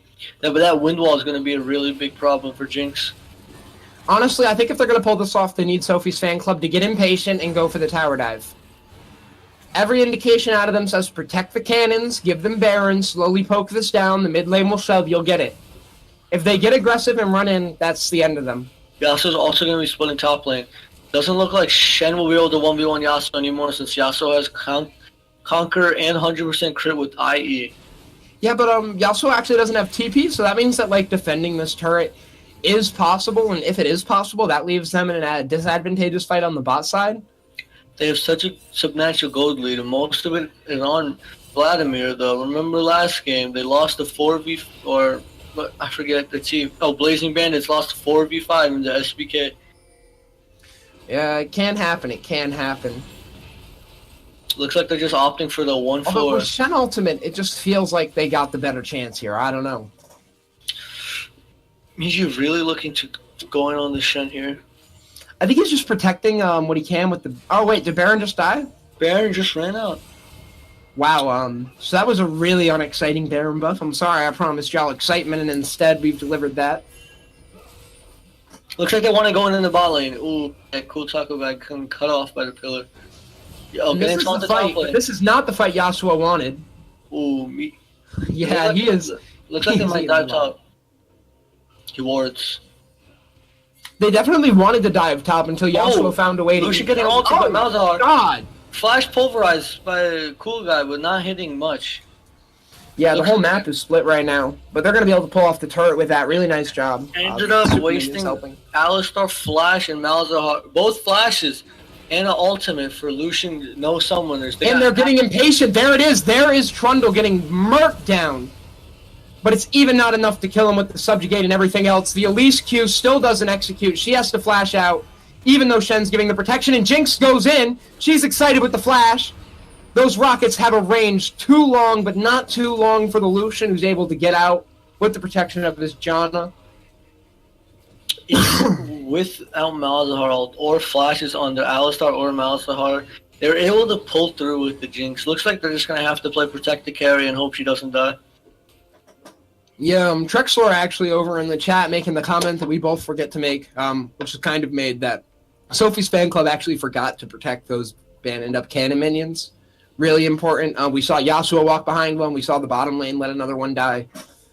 They really should have just played with Yasuo with the Baron buff. He could have wind walled any skill shot coming to the Baron minion cannon. Yeah, and because he didn't have teleport up, I don't understand how he could split push if there was a fight. Because we did see the fight come in, and like Shen was able to use his ultimate, and he misused it, right? But like, still, no one died. Red inhibitor is coming up. Looks like Elise is opting out for the tanky build instead of the full one shot. Yeah, so that was really scary there, actually, when you start to think about it. There seems to be like some performance issues coming out of Sophie's Choice, or they have some trouble finishing, and like this can really come back to bite them. They chose to fight without any of their Fed members. Lucian and Trundle aren't specifically strong, but if they fought with Vlad or Yasuo in that dive, they probably would have been able to get it off. It was a 4v3.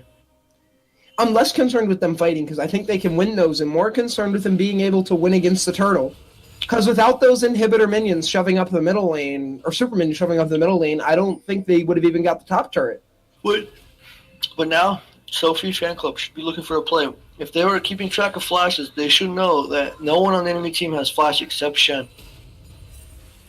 So Vlad could go for a huge ultimate and get like 4 people. Now this is something that think we could have seen just like a tad bit more out of on these rotations. You want to like, always back out, steal the enemy jungle. But like still good to point out that that's what they're doing here. You always just want to deny those resources at the front and then get the other ones on your way in. Baron coming up in 15 seconds.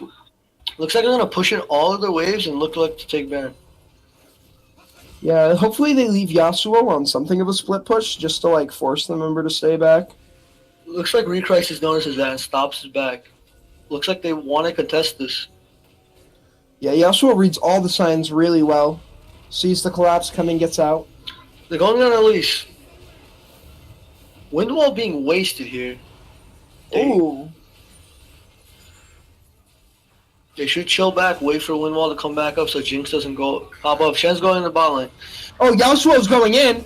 He misses the Q and he's not even deterred. He's still fighting, but he gets picked off. They are so impatient. Oh my god. Yeah, Miji clearly ranked 6, pulling a Mo NATO there.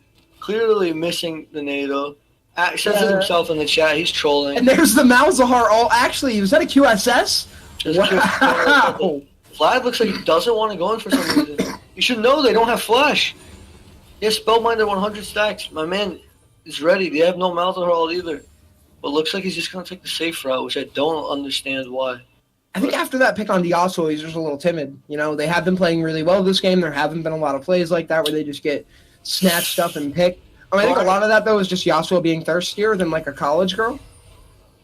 Yeah, I mean, if he hit that NATO, they could have done something big there. But, man, my man, he's playing like a Stevie Wonder out here. Is actually just missing.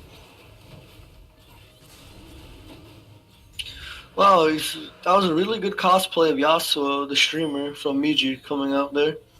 Maybe they might be able to pull through though. Maybe he'll get a really sick Beyblade or something later into the game. Oh yeah, I don't know if y'all can actually see that, but in the chat, Yasuo said he was trolling after that play. Yeah, I moved my chat up so I could see the chat if anyone was to type anything. Miji did know he was played really bad there. Good to know. He actually knows his mistakes. Someone has to. Checking Baron, but they let another... That's an Ocean Drag. Okay. Still up 9k gold. Around 9.6k gold for Sophie Fan Club. Looking like sleeper right now. Looks like they want to set up for Baron right now.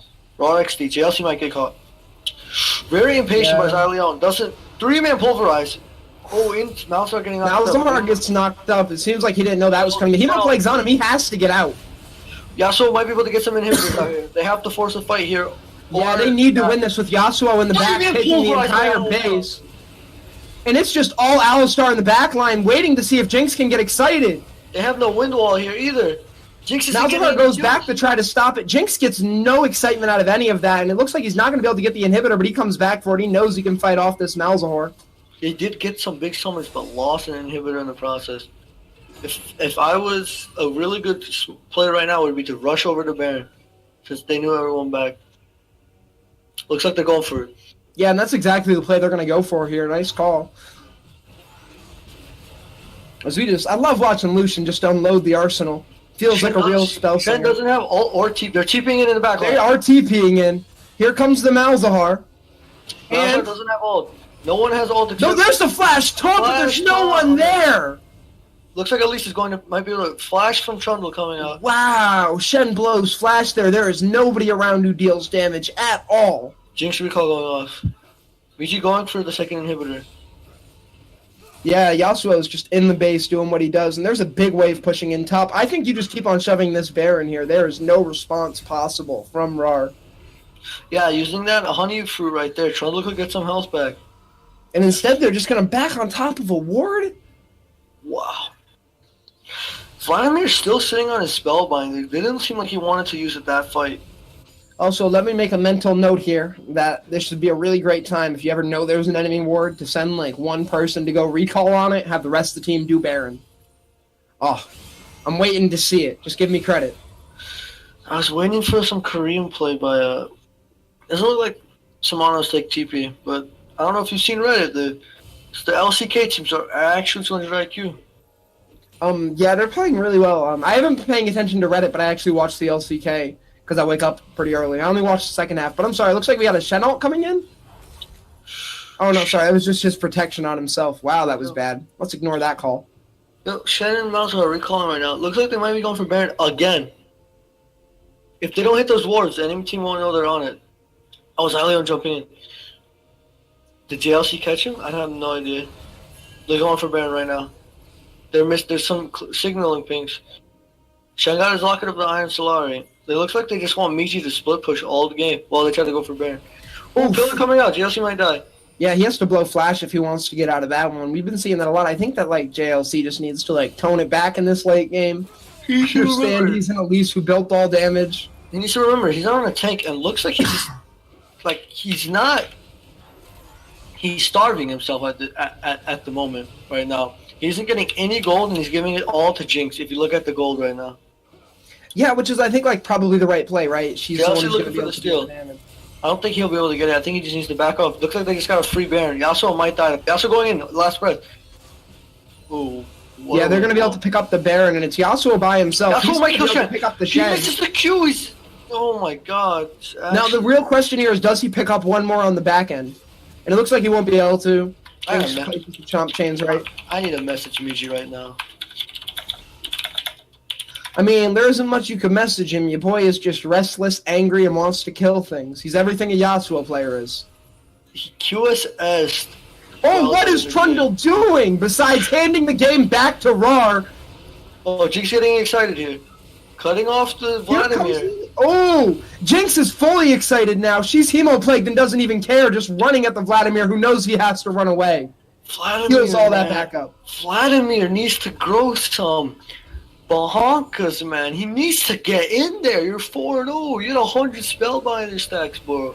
You know, I'm reminded of this profile that was actually posted on Reddit once being called the Smurf, where someone had an inordinate amount of games with only like a handful of deaths. I'm talking maybe 10. And they actually pointed out, like in one of the only comments that I agreed with, that like playing this passive is poor. And I think we're seeing this out of Novelty here. 4-0-3 sounds great. When you're watching the game, though, he is not doing what he needs to be. I'd actually rather him be 4-2-3. He's being a KDA player. He's pulling a jet, like an incarnation. When Jensen, back in the days, wouldn't really play for the team. Just wants to Which doesn't help anyone. Wants to keep his stats looking clean. Maybe used to fall back on if they end up throwing the game. Yeah, I think that this is definitely like a huge aspect. Like, we've seen a lot of missed opportunities come out of the Sophie fan club here. You know, we have Trundle with the Tiamat. And now we have this Vladimir just like, he had 100 stacks on a Spellbind, didn't go in. Elder Dragon spawning. Skyrim Dandelion used. So this is another 4v5 fight with Yasuo split pushing. And it looks like the Raw is just going to burn this down before they even get a chance to get in. Yeah, they will. So now the question is, can they win this? And of course they can. It's a 45 on the back. Jinx is excited, and it is just a field day for her. Oh, Shen comes in clutch to save the Malzahar. And Jinx is still fighting on the back line, completely unfettered. Miji better be going for the second inhibitor. Miji is not just going for the... Oh, he's going for the inhibitor. I'm sorry. I thought he'd be going for the game there. Alistar lands the knock-up. That's a dead Lucian. And Elise isn't even fighting for him. Vladimir, I was watching the whole time. He got CC'd to death. Silenced into taunt, into everything. He couldn't live. Ooh. Smart Yasuo wasn't able to take the last... Recryst is coming in, though. If I was Yasuo right now, I would try to go for the Gromps. Cute. Like, juke. Doesn't look like he's going to be able to go for it. The dash into Recryst is flashed away. He's going to go and get the tornado, and he's out. He was able to pick up 2 inhibitors, which isn't bad. Now, all they have to do is push the top lane. But right now, Raw XD has the increased fighting power because of the Elder Dragon. Well, what Raw needs to be doing more than anything right now is getting rid of these towers. If they even have one lane with a pushing like minion wave and like an inhib turret open, they can end the game there. But you can send one back to deal with Yasuo and end. Sophie Fan Club is playing wave manipulation really well here. They always have the waves pushed in, aren't giving them any chance of getting towers. Yeah, if you need any proof of how well they've been playing wave manipulation, just throw back to the Lucian, who is able to start a slow push-up and 5 minutes later or 3 minutes later cash him with a tower. And this was the same play where they got the middle inhibitor and, I believe, a Baron off of it. Yep. Like, really, really, really, really good wave manipulation. The type of thing that you have to credit a head coach for, I think. Yeah. Or just superior game knowledge. It all depends, but people at this ranking, maybe that's his thing. Maybe it's his forte. Looks like they want to go into flash. And they will. That's the Jinx. All of the resources, everything they've done in 800 gold goes over to Lucian. Talking about the Pillar Ultimate, saying it was hard to land in a team fight, but going for a pick, it is really nice. Jinx was probably not expecting. The same way it begins, this game is going to end. I think you have to just finish here. Yasuo is going to be TPing back in. Yeah, he will. Yasuo TPing back in. I think this is a poor TP. He might get pulverized. He makes it work. He makes it work. I was thinking the pulverize was coming too. Yeah, let's see if Vladimir grows some balls and goes in.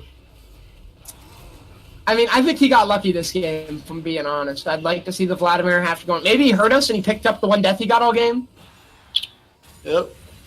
Looks like they just want to clear in all the waves. Mid isn't going to help you guys much. It's going to start pushing in rather slowly. But it looks like there's a fight going on. Without Jinx. This Redemption just ending it. The Hemo Plague is out. Everyone is in, and it looks like nobody from Raw is going to be out. Yeah, it looks like the game is over. I stand corrected. Elise and Shen do get out. Unless Jinx can pull a miracle here. Nah, they're going to be able to whack the Nexus even if they all die here, and they will. That's going to be the game. Congratulations to Sophie's Fan Club. Really? Wow, that was a slobber knocker. Wow.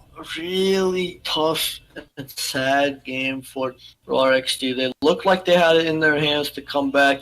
They were playing around their strengths, weren't showing any like weaknesses. But then Jinx gets caught and the game is over. Like it really in like a snap, in like a blink of an eye. 1 minute you're winning team fight. The other minute you're losing all 3 inhibs and the game's over. Well, so the inhibitors were pretty much down for him because Yasuo decided his team could fight without him. Yep. And I think that this is kind of like, maybe it's the dynamic the team has going on, right? Like, Miji plays the reckless person who goes in all the time, and Novelty just never goes in, and he's always protecting his KDA. I don't know, maybe they could talk to each other, and that would switch up a little bit. But it could be the dynamic that works. I mean, yeah, looking for an MVP in this game, I wouldn't have to say that winning team had an MVP. I would have to say it would have to go to Raw XD's Jinx here. He looked like he was just carrying the game on his back. His team was trying their best to enable him, but in the end they couldn't get it.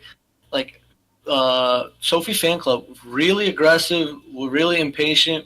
Really, if they didn't snowball their lead so well like they did, if maybe Raw XD didn't call for that Baron, they might have been able to have had an easier time. But looks like they didn't, and they lost their shot at winning this game, even though they had superior macro and team fighting than Sophie Finkel. I'm not sure how you could say superior macro, but I'll bite my tongue on that one. There was already a little bit of shade in the chat thrown over if that was rotations, individual play, or macro. I mean, the rotation, not macro, micro, all right? Micro. I mean, the Jinx was playing like really well. The Trundle was very impatient, didn't know what he was doing, but he just kept Jinx going. had to play well, right? Like, my God, Elise gave everything to that person. Oh, I'm sorry, her getting picked in the end. That upsets me. That upsets me so much. That's what cost the game. Yeah, I was ready for a 40-minute slugfest. No, the second Jinx got picked, there was just nothing you could do.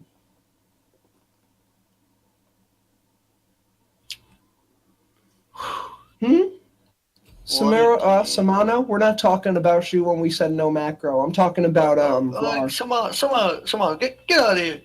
You guys are losing 3v4s out here, all right? You're saving also, grace. I don't know if you want to call that split pushing, Mihi. Y'all was just out here throwing yourself at him.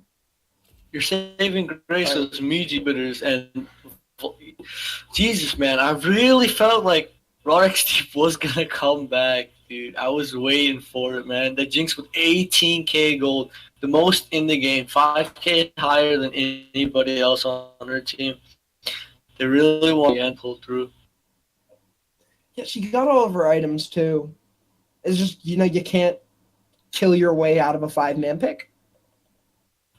Yeah, really. It's that simple. There's not enough damage Jinx can deal to kill all 5 people before they can kill her while she's CC'd. Like, it's just not going to happen. Yeah, Xyleon doing some questionable plays and he's coming back with a flash pillar. Looks like Ghost Hunt. As a whole, pretty nice. Mihi, on the other hand, I do have some of my team in the Twitch chat right now. Looks like they're being a little bit of memers and idiots. You guys had a chance. Zach is on fire. You just had to sit probably Elise or with Recrisis on the Yasuo because JLC wasn't doing much on the Elise anyway. He just opted for the tanky build. So putting I guess you could say 2 tanks into Yasuo would have been fine. There's no way he should have been able to 1v2. Because in much Sid Straight said, she was just a cocoon bot in the end. Yo, Shimmer carry. Don't mind him. When we do our scrims, he knows I'm the real here. My man just plays support and just sits back and relaxes. On to the game. Yeah, it was a really. I really felt Raw XT had a chance, dude. Actually, Jinx opting for 0 control wards. Holy dude, carry people, dude. They don't opt for control wards nowadays, do they? Wait, did they not buy control wards? Yeah, Jinx had 0. Oh, are you staying here for game 3? No, I have to go. No, don't leave me. Yeah, I'm sorry. It's all good, leave. That was fun. Thank you guys for watching. Wait, why did I message you a homie at one time? When? 650. Oh, because I was trying to spam you because you weren't here. I remember now. Okay. Oh yeah. Peace. Yeah, see you.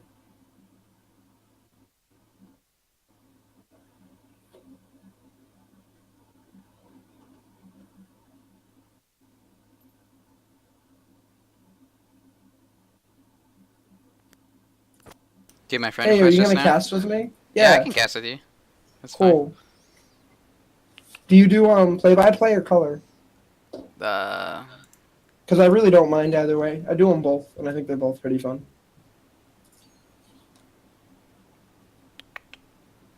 Is this you in here? Level 4, sit straight. Okay. Just checking. Oh, I've agreed. I'd probably be more color caster, I guess. A little. Oh, I still have the crash report from when it broke earlier. That's pretty funny. Okay.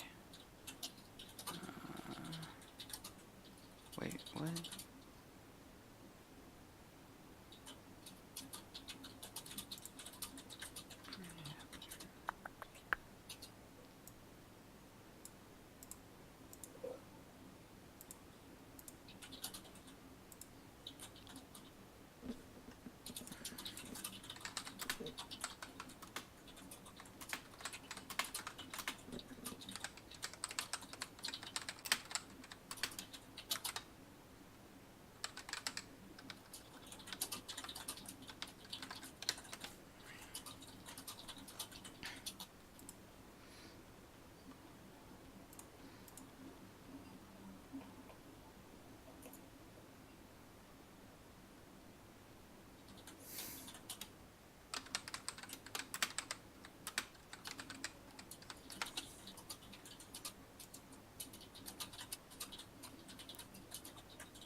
Okay.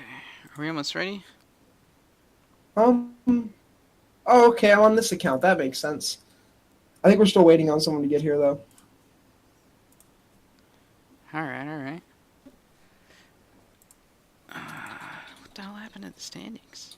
I'm so confused.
Sorry, unrelated to you.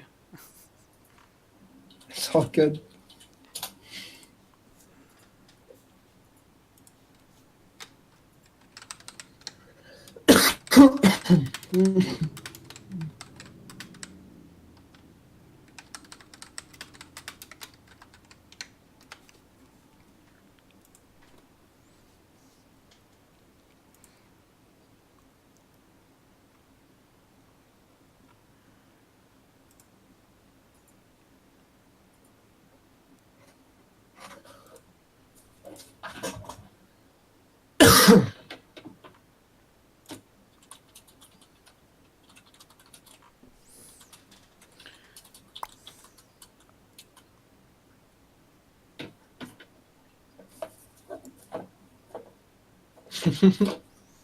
I just need another shoe.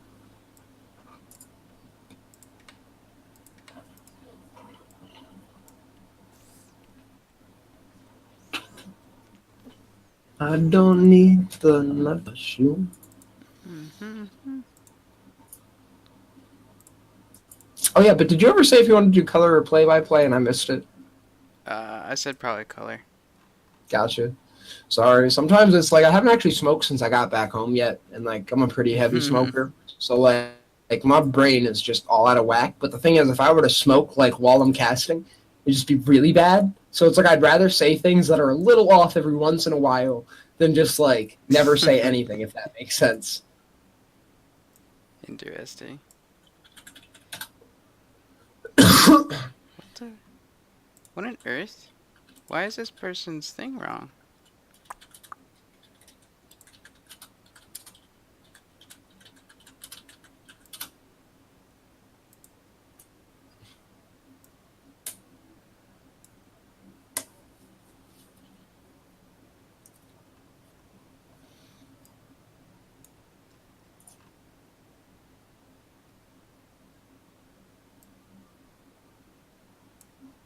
Okay. Oh, we're still streaming, by the way. Oh, we're live? We're still live, yeah. I thought this would be going Oh, quicker. man.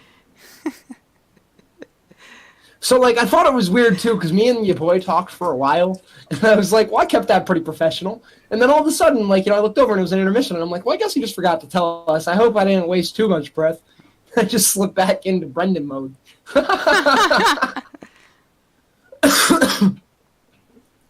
Oh. Yo, Riot Games, if you're watching, you probably don't want to hire me, but I'd love to. Right. Honestly, they'd look at my accounts, and then they'd look at the 3 they've banned, and they'd be like, really?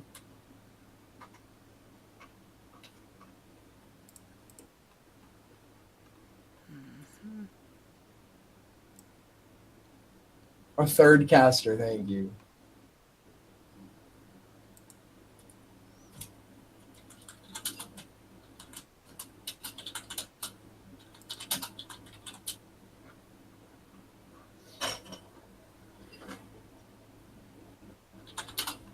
Yo, you're good, right? Yeah, I should be good. Just looking into why this spreadsheet's incorrect. Yo!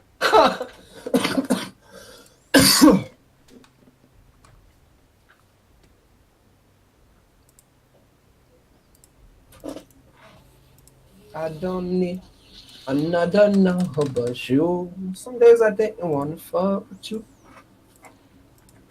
Okay. Kindred first ban. I'm not too surprised, honestly. Oh, man.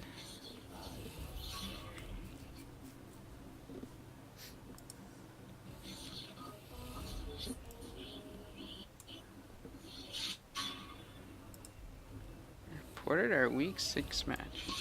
Whoa. That would do it. Or we're gonna have to hope the spectator bug doesn't come back here. Yeah. Ooh, I need to make sure I have one of these people added as a friend. Oh, okay. So I've actually casted one of these teams and scrimmed the other. And scrimmed 3-8. Way too much. That's said though, I don't actually know anything about either team offhand. Except their names. Except their names. Kind of chill. Alright, so Navi gets banned saying there's always another wave, but she's not going to get to ride any today. And neither is the enemy. I'm pretty sure they're happy about that.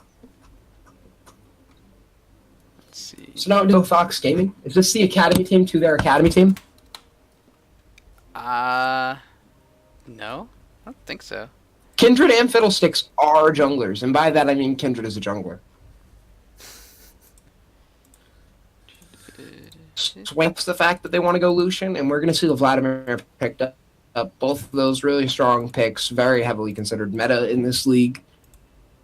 Especially because Vladimir and Swain can both go anywhere. Flex picks are really nice blind picks, right? Exactly. Hopefully we see a power pick picked up here, something impact use. You know, I'm not talking Comet type of impact, but like maybe a little bit of rain. Okay, Morgana. We're talking Comets then. Specifically Dark Bindings. I think that this is actually a pick away from the Swain, if you think about it. She just has like a lot of tools for him to pull back. She really works well. Her ultimate and his ultimate synergize like it's nobody's business. So on the left, Trexler, I'm gonna keep on coming at you, my boy.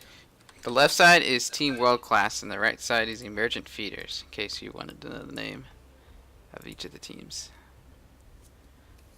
All right. So I'm going to have to find ways to say that a little bit quicker. I think we're just going to go with EFG for one of them. But Pantheon gets locked in. Wow. Okay. I think that's an answer to the Ornn pickup. Honestly, I would assume so, yeah.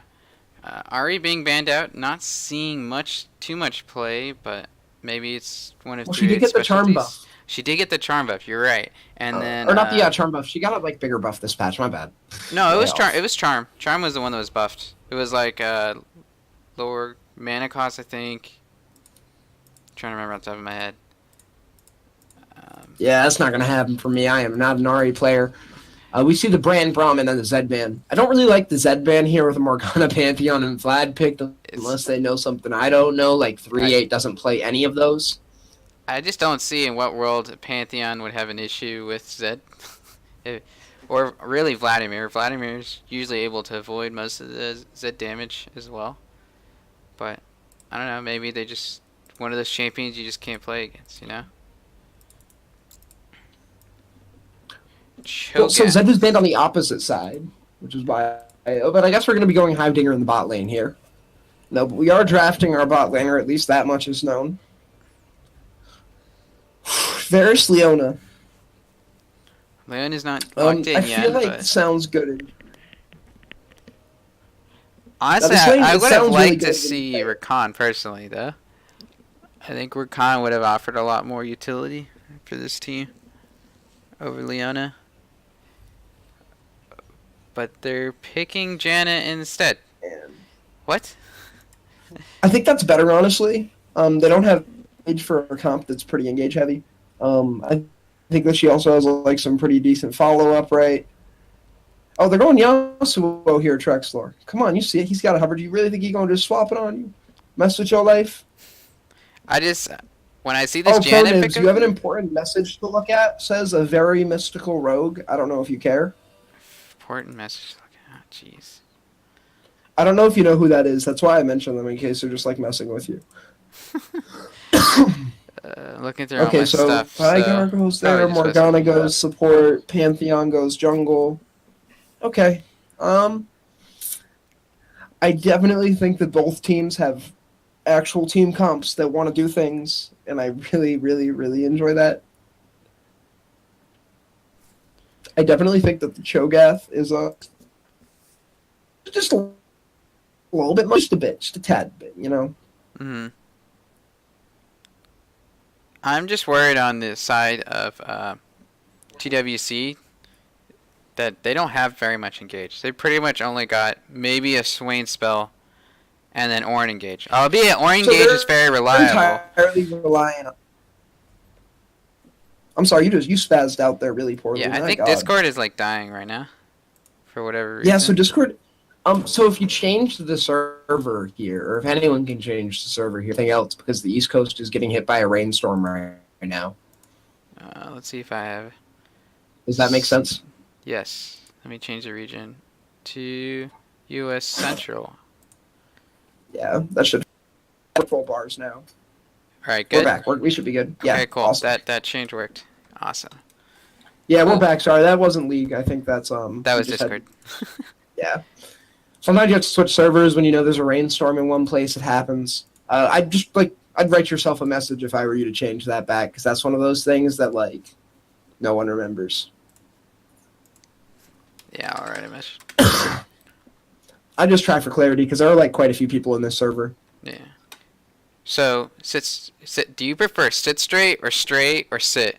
You can call me sit straight, anything but SS, really. Anything or brother. SS. I really don't like brother either. Really, anything that has brother. to do with white nationalism, if you could just keep all the white nationalism away from me, that would be appreciated. Alright, so sit. What do you think these teams are going to be doing in the early game? Are you expecting a lot of Pantheon ganks? What are you thinking? So I think you use the optimal word there when you say ganks, right? Because that's what we're really talking about when we talk about the early game. We can talk about kill potential and specific break-off points, right? Like Vladimir Morgana have break-off points everywhere across the entire board. Brother SS is the chat chants it. Thanks, I'm glad I said that. No, I think what we really want to be looking for too, though, as Trexo actually just pointed out, is the invade, specifically coming out of EFG. My God, Cho'Gath Q, Pantheon stun, Vigar cage, and the Morgana binding. Like, they have the long range engage, and then they have everything to keep them there. The only thing that they can do on the side of world class is just 5-point ward and backup. I feel like that's gonna be what they're gonna be. It's gonna be like their motto for this game. It's like we're just ward, control areas, get some picks with Swain, Varus ults. That's probably gonna be what they're gonna be looking to do. Yeah, we have to hope that's what they're doing. A lot of times we'll see teams make these mistakes, right? You can't have that perfect clarity all the time. We don't know what the problems are with teams, and in fact, they're normally in just entirely different headspaces than anyone else's. We'll see this a lot of times even with like pro teams and casters where you listen to the listening and what the casters were saying at the same time. And the teams will be saying they don't want to take this fight and the casters are talking about them setting up a pick. It's just totally different. Yeah, it's definitely a thing to consider. I don't think that there is like actually the scaling advantage on the side of world class here. Like it may look like it on face value, but the fact that they actually lack an engage outside of like and that there still is Vigar sitting on the other side and Vladimir, who are both late game champions. Like, an Infernal Drake can shift that tide. Yeah. Like, and a single Infernal Drake shifts that. I agree. It should be an exciting game, especially since both of these teams decide to reschedule, so they at least have some amount of communication.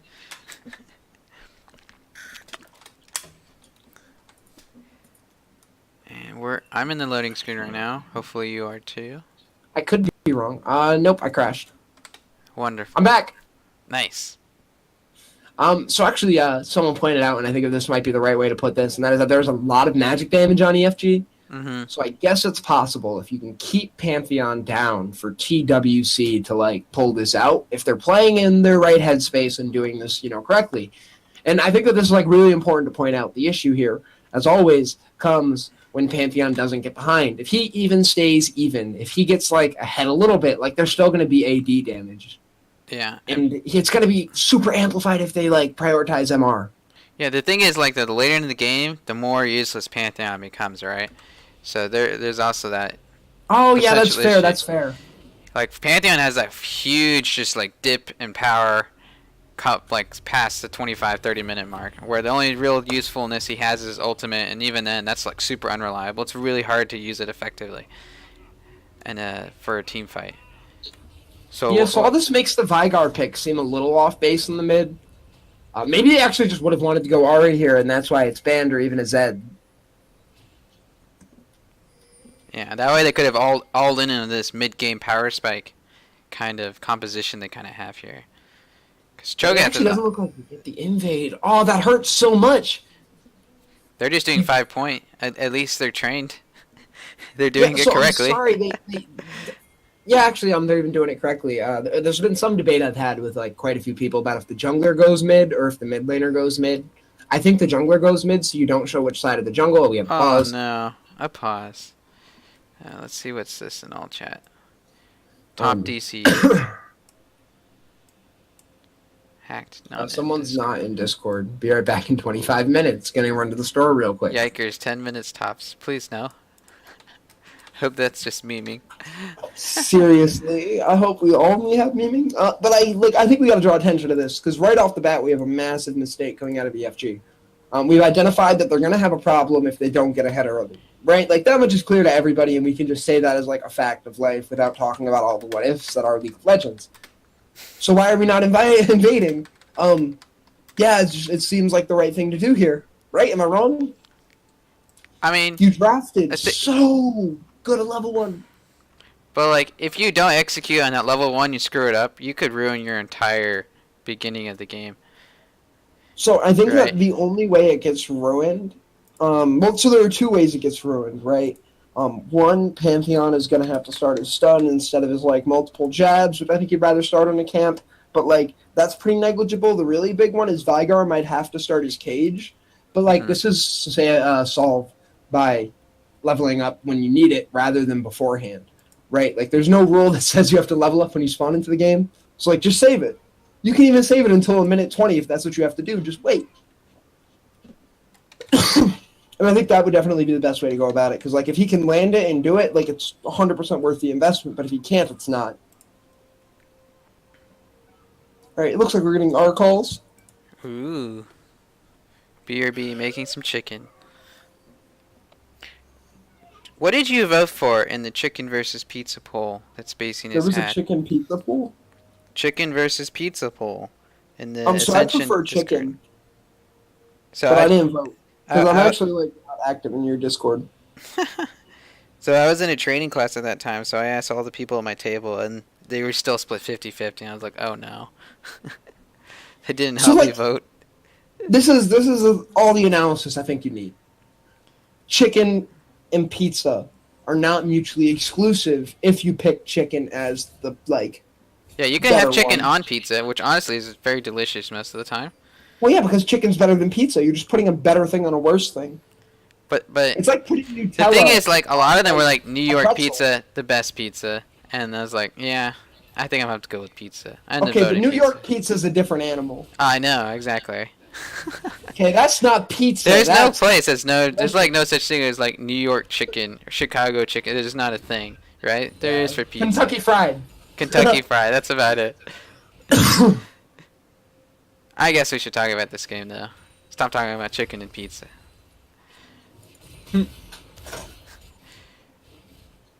So let's see. Yeah. Graves and Pantheon might find each other here. Both got red buffs. So this is one of those where Ooh. Graves gets him first, gets the E, but he doesn't have the stacks, and Pantheon, just one of the strongest early level champions in the game. Not Oh, even he's about afraid to to get become... critted right now. Smite Yeah, used yeah. to get health. Very good heads up play That's right first there, blood. but that's first blood. Okay. You don't need Pantheon's to going! You're gonna go kill him at the Scuttle Crab. It's that simple, and Pantheon knows it, so Izzo's out here. I'm pretty sure that's how I pronounce that. I'm so concerned that Corey decided to even take that though. Any jungler should be like, Pantheon level 2? Nope, I'm out of here. Oh, and Mercy's trying to And that's save not the blue. good. That's not good Killer either. makes him pass. Uh-oh. Swain, did Swain Swain? land the E there? He did. He did, yeah. Just dragged him forward. Which, more importantly, CC's him so he can't follow up. Oh, but back to what you were saying there about Corey. So he's actually he's playing, I think, a really weird build here. He's going press the attack on Graves. You can look at my account. 70% of my last ranked games are on Graves. So like this is just like something that I do get. I watch and pay attention. Gotcha. But he eat in, and that's the biggest mistake you can make on the champion. That is your only mobility, and it's why he has to flash. Also, that's your main way to reload. It's like you should. Yeah, it's damage, mobility, it's everything. You do not intro with E unless you are gonna get the kill. And that's what cost him it, honestly. If he autos E's autos, it's a different fight. Yeah. Especially with Swain coming, that's a substantially different fight. Yeah. And also, it's like his mid did Oh, but not we have a have gank priority. coming Oh my out. god, Graves Corey's is here. upset. Trying to get It's some just revenge. a preemptive flash. Really smart out of Cho'Gath. Very respectful of the guy. You have to be, because you want to have the HP and the teleport, so now he's going to be able to stay here and farm, right? In the situation in which you let yourself go as low as possible and flash out, he loses both summoners. Yeah. And honestly, if he lets his Graves like get the kill or an assist here, that kind of puts him back in the game. So smart play you by my cannot kind let of that hacks. happen. But Graves will pick up the Krugs, the nominal, steal this camp, Yeah, Pantheon's taking their Raptors right now though, so which is really nice. that is Those pretty don't slick. go all the time. Vladimir's going to get the Crimson Rush in a second. We'll have to see if he comes in and is able to use that. No, he just knows he's going for minions. He's just healing up. He's at half health. He's not interested in that. Yeah, I like to see it. That's really how you find out when a team's going to do poorly against a Vladimir, when they're letting him land free Qs like that in lane. Yeah, I like this coordination from between Professor Chaos and Strata Merkin. I'm gonna just call him Merkin. Merkin. They like I think both. it's They're both straight in up sync. Merkin. Straight up Merkin. Oh, that makes sense. I'm reading it too literally. So they're Yeah, like, you just got to say it with a slang, like straight up Merkin. yeah, straight American. Maybe it's supposed to be American, like America. I don't know. But like every time that Vladimir is going for a Q, both of them are autoing him. So they are definitely punishing the spot lane. Definitely well versed and coordinated. Oof. I always like seeing the Oof. Varus Qs. Oh my god! So honestly, they look like it should have hit. She had too much respect for the minions there, if I'm being honest. Really afraid of clipping one of those. It is a big skill shot. Yeah. So. Ornn has got a nice freeze going on in the top lane. I don't know if we can actually see that right now. But Cho'Gath has got himself a bad time to come. The CS is only currently +2 in Ornn's favor, but as we watch minions die on the blue side, we can start counting to 4 and to 5. Yikes. Cho'Gath's about Yeah, to be it's back scary. up there, but luckily Cho'Gath can clear waves fairly well, especially now they went back and got a Doran's ring. That should help us clear a little bit. Sustain. Oh, there might be fight in the bottom Flash lane though. is They out almost everywhere. got down Vladimir. No mana on the Morgana here. This is going to be what Wait, ends she up just killing her. ignited back too. What? What? That was so broad. Oh my god! I don't even want to talk about it. I don't understand what happened. Question mark ping's going on. Ooh, Corey is here now in mid lane. 3-8. Yeah, 3-8 is about to get messed up. The teleport comes out because they know. And that I hope it's a cancel. I think he was fine though. Good cancel, honestly, but I don't think he even needed to do it. Mana. I didn't think he could put down a cage, honestly. I think he could have walked away though. I think he was fine. From the graves? From the graves, yeah. He was in the minion wave. Oh, that's fair. I don't know. I have a lot of respect for the champion because I spend a lot of time just like doing that to people. I mean, level 6 Vigar with Ignite. Oh, I'd still be worried. It's a level 4 graves. He might not have been 6 at that time. Scuttle too. Oof. Yeah, but honestly, most of this gold league right now, I think it's just in the Pantheon from the first blood. Other than that, everything else is relatively even, within give or take 200. If you press X, you can actually look. Morgana is a major source of the gold lead, 300 on her alone. Yeah, since she kind of has a kill, so. Actually, the bot lane, my god, the bot lane is just holding it. Everywhere else it's even, I'm talking 10 gold. Yeah, I see it now. Well, and Panth too, but like, the bot lane is pretty helpful to them. Honestly, actually, Cho'Gath, surprisingly, even despite that freeze Mercy Hawk was doing, Cho'Gath is actually still up in farm and some gold too. So. Well, we'll have to see what happens here when he gets this cannon wave specifically. Yeah, and honestly, I think now that they're both 6, the dynamic changes up there quite a lot. Yeah, once Cho'Gath is able to like nuke down tanks, he definitely feels a little more impactful in the lane. Yeah, now Ornn also has some CC to actually allow Graves to gank and get some more damage off. So it can go both ways, honestly. But Ornn's right back to the freeze, and if you actually count up the minions in that wave, he's going to be beating Cho'Gath in CS after this, probably even up the gold lead. Yeah, he actually does right there. This is what I mean by like, oh, the Pantheon ultimate! All hands on deck in the bot lane! We got teleports, we got cages, we got planes, trains, and automobiles! He's getting Swain is getting kills onto the Panth. He's going to be able to hold the I think he could have gotten Morgana, too, if he would have committed. I think had he committed, he could have got a lot more, but he might have lost the tower on the back of it. Graves is here now for the Vladimir as well.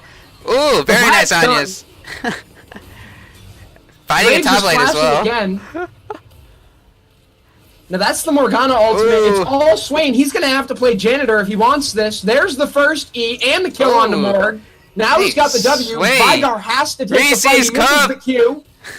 The minions are hitting Vigar. Vigar doesn't stand a chance. They both got red buff. Let's see who can auto. Oh, the auto winners, 38. Oh, Professor Griff, and here comes flash. Varus. Man, you spent too long. He didn't hit that flash. Tragic. Hitting him with the 38 special right there. Yeah.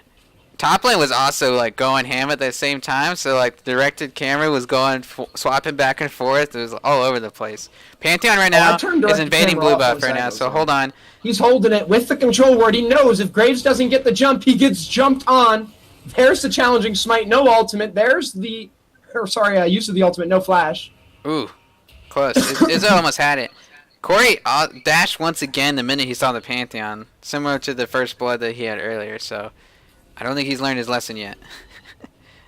Well, so I mean, that one was at least a dash out, right? Yeah, well, both times it was a dash to avoid something, but yeah, this time it was a dash out as opposed to a dash out. But he's going back in. He's very committed. He's got Cho'Gath with him this time, though, and Cho'Gath actually has the wave pushed in, so this is a much more credible invade.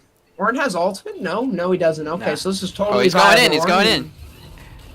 Swain's over here though. Swain's here before Vigar. Yeah. Oh, and they just murder him before the Vigar cage. What is Swain's gold at right now? Sorry, we don't even have to talk about that. Look at the items he's got. Aroa. My God. Dang, this game is turned into a lot of action now. Just like out of the blue, everyone's like, "Yeah, let's fight. It's time."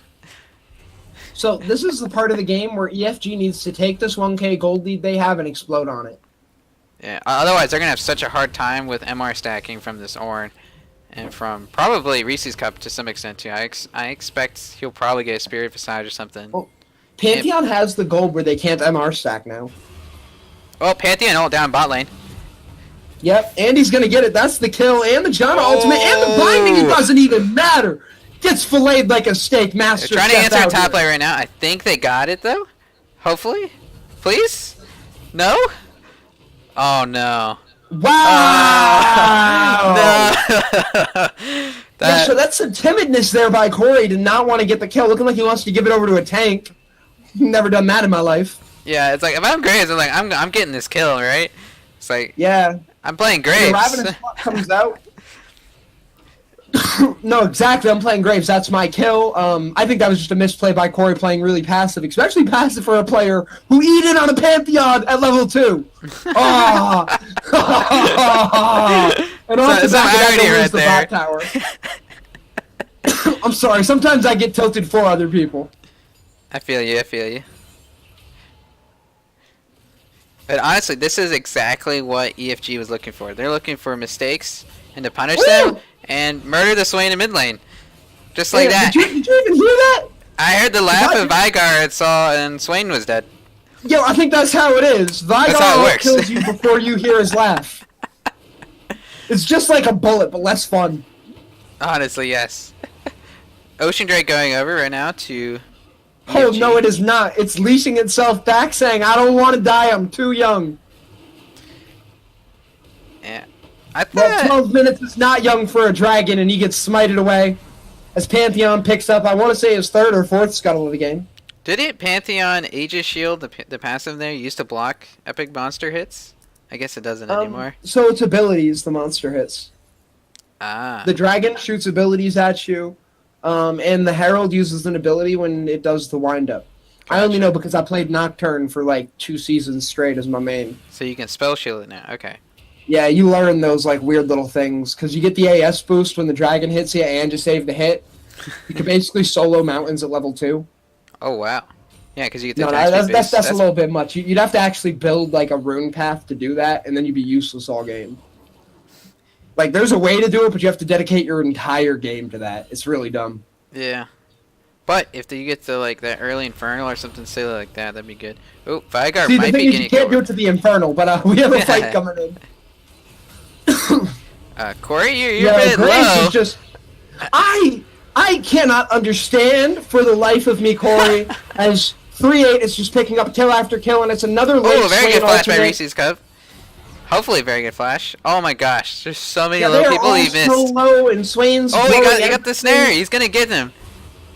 Okay. Yeah. I am bot lane right now. The Comet Mephin's going after Prince of Chaos. Whoa, he missed the Q! No! The Q doesn't matter there. That's a Vladimir. And the only thing is Vladimir has no gap closers. He's still going for it. He wants it. He's gonna get creep blocked though. And slow. Hello? This is question mark ping worthy. And Professor Chaos still gets the kill instead of Janna. Yeah, I don't understand that one. Especially out of a Vladimir. That's a kill. No, he missed! What is this game? I thought these were the 2 best teams in the league, but they're playing like they've never played before. They're playing like this is the first time they're playing these champions. Okay, they might get the Shogath, maybe? Nah, too close to the turret to really commit. Straight American taking the turret. Real beefy guy right there. Yikes, dude. Wait, can somebody help me out here? Someone said call me Colin because I'm inting. I have no idea what it's about. And then someone said Colin with an A instead of an O. Like. All right, what do you think of these build paths thus far?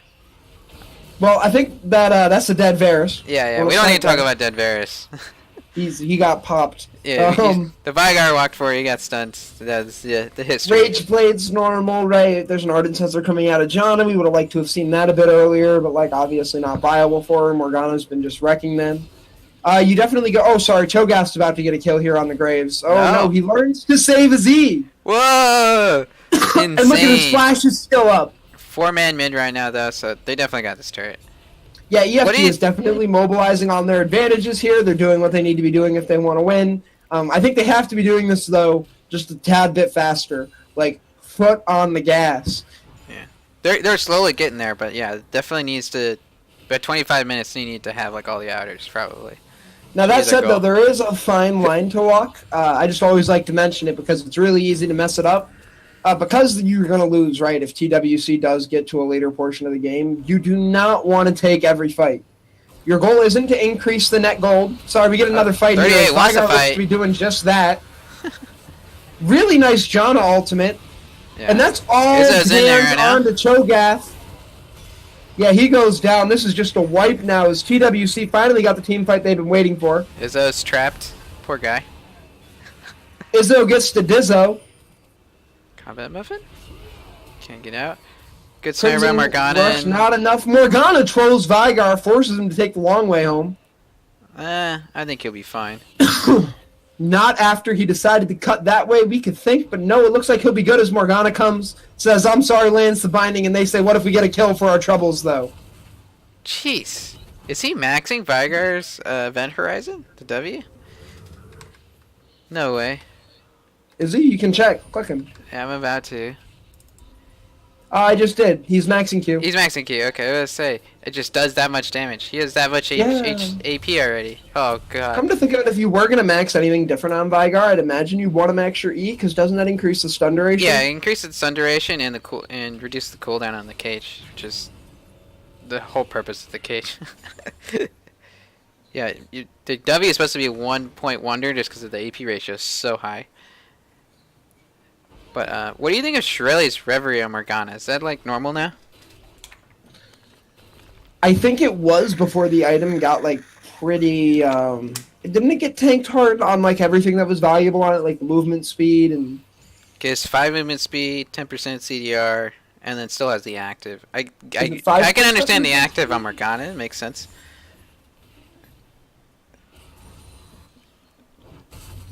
Yeah, I do remember there was a nerf to the item that definitely threw it out of cycle, because I was actually using it on Nunu and playing jungle with it. Were you inting? No, I was winning, Are you like sure? actually carrying, like most kills on my team. I mean, I play in gold, so like it's not the okay. most reliable source. But like it was just too easy. I'd run at people and just snowball them and they couldn't get away. And then I'd smack them with the Predator. Yeah. Right. I really like this play where they committed 2 people up top. Nice ultimate out of the Varus, but it doesn't matter when you immediately get stunned by the Vigar. Yep, and they use Shirley's to walk away. So EFG has just honestly just really good macro this far. They pick a kill off in mid while they have 2 people top to take the turret. And they're doing actually good damage to it. And they're just trying to push this lead. Vladimir's teleporting to mid, I guess, to hold. And Pantheon is ulting the Infernal. He almost stole with ult. He was pretty close. I mean, the explosion went down. That's a double W for Vigar, but he still goes down. You cannot ignore the Swain train, baby! One more auto. And Vladimir, once again, tries to ignore the Swain train. But he knows he's got that kill on his Corey's alive still? Oh, he must have dealt no damage to him. He landed the Hemo Plague, but dealt no damage. Here comes Ornn getting knocked up. He knows he's under tower. Cho'Gath knows he was ulting. Done it. He ate him. That was insane. Ace, what? That was an ace. Holy shit. That's the team wipe. That was a textbook team wipe if we've ever seen it. Classic 5v5 in the mid lane. This is so perfect for Team World Class. Like, this is exactly what they want to happen. They now get bot turret. They ace the whole playing field. This like evens up the gold to within 2k, which is pretty reasonable at 20 minutes, honestly. This is how they get back in the game, honestly. Stop the snowball. Yeah, and they got the Infernal. Just to top it off. No, that was the tool. That was the tool for loss of scaling. It really was, and it's gone. It's gone. Yeah, it looks like World Class is really in a good spot now. And Ornn and Swain are, oh my god. Yeah, this how are their Reese's Cup is just, he's going, like, I should start eating Reese's Cups for breakfast because that stuff is amazing. You know, this guy. True story, no lie. My dad used to tell me that we got Reese's peanut butter cups for Halloween, so our house didn't get egged. Ooh. That was the lesson he taught me as a kid. He was like, "You're always gonna buy Reese's so you don't get egged." Oh, Pantheon's ulting in we mid got right now. Pantheon ult in the mid. This is what I mean. Oh, he got the slowdown on the gas. Reese's Cup ulted already. Pantheon is down already. Every fight starts out with them ignoring Swain. Every single fight. Oh, 38's down. That is huge. Yo, Swain is doing all of this for them.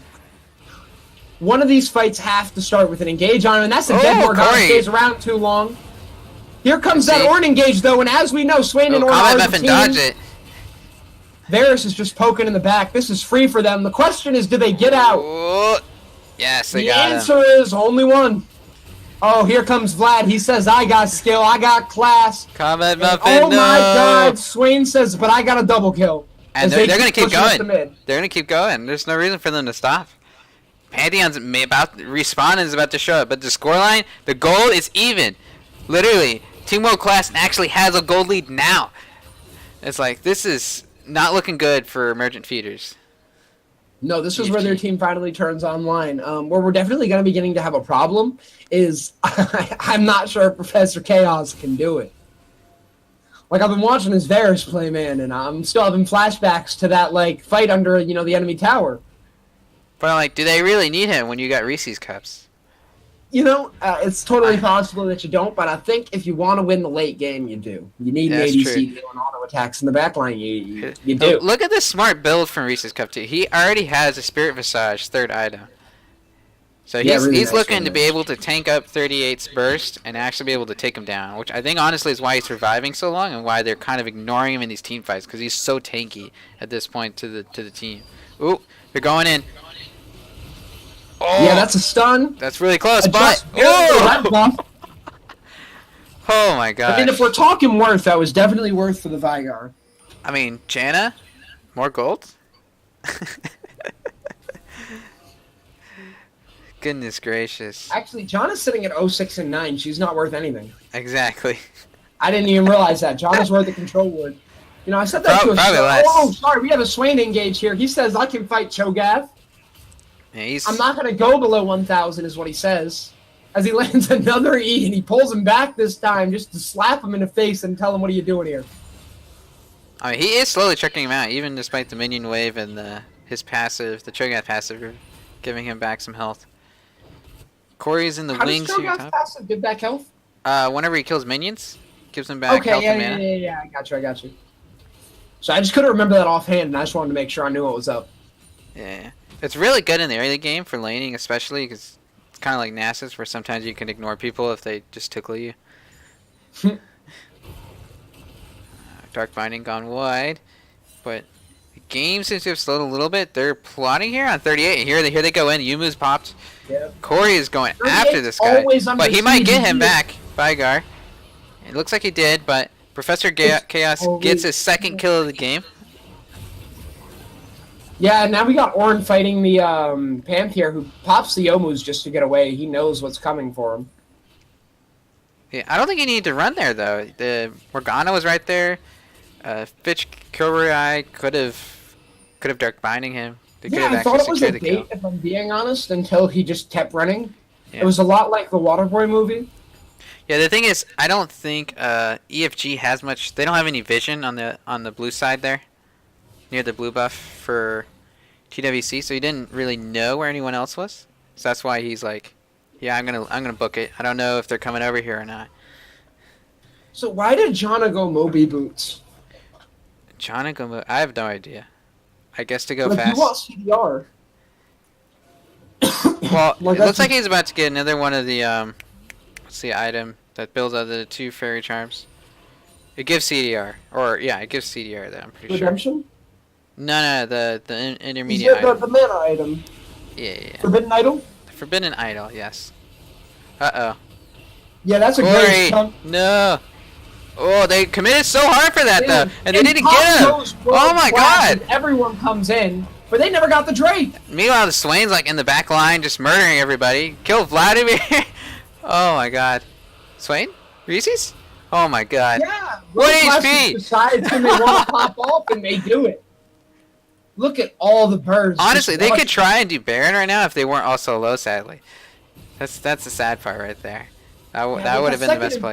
But if I were them, I would go top lane, try and get some extra gold in their pockets, try and solidify this like 1.5k gold lead, 2k gold lead that they've been fluctuating around. Because it's been the same for the last about 5 minutes. So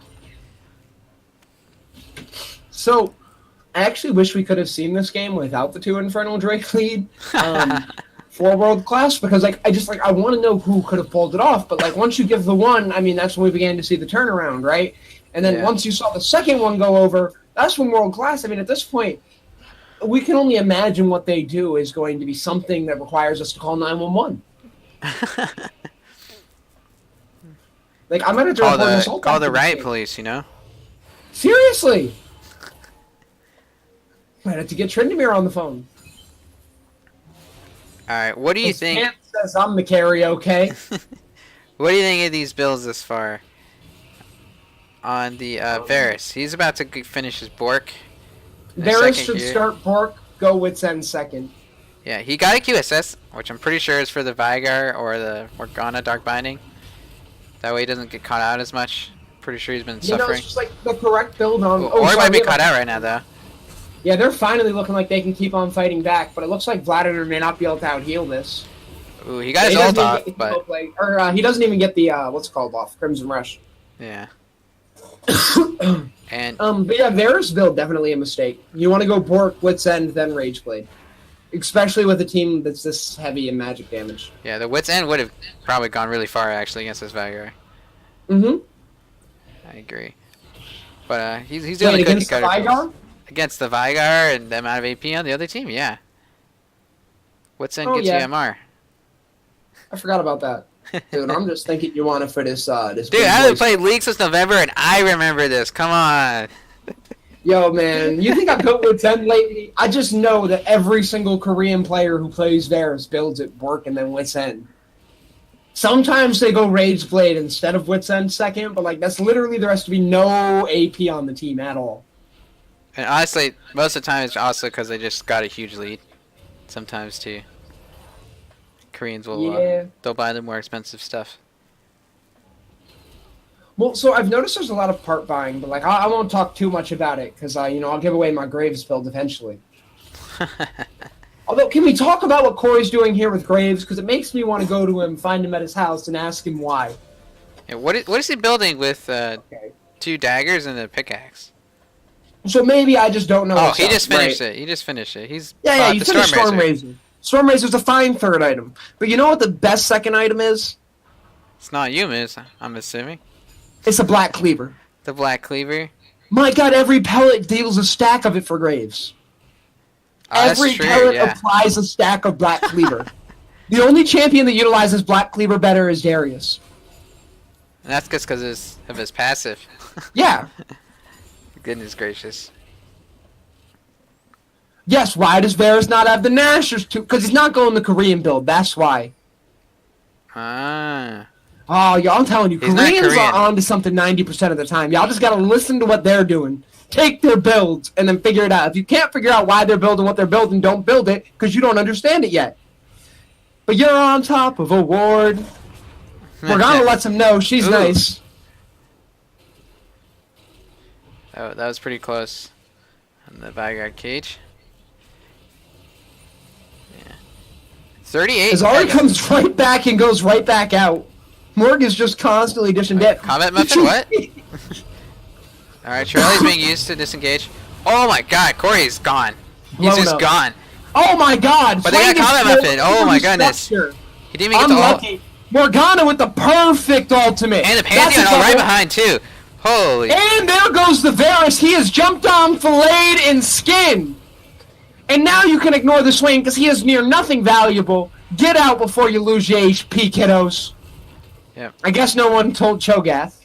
No one told Mercy Hawk that he's fighting a Cho'Gath and that he can't kill him because he's a tank. He didn't get the memo. Abyssal Mask.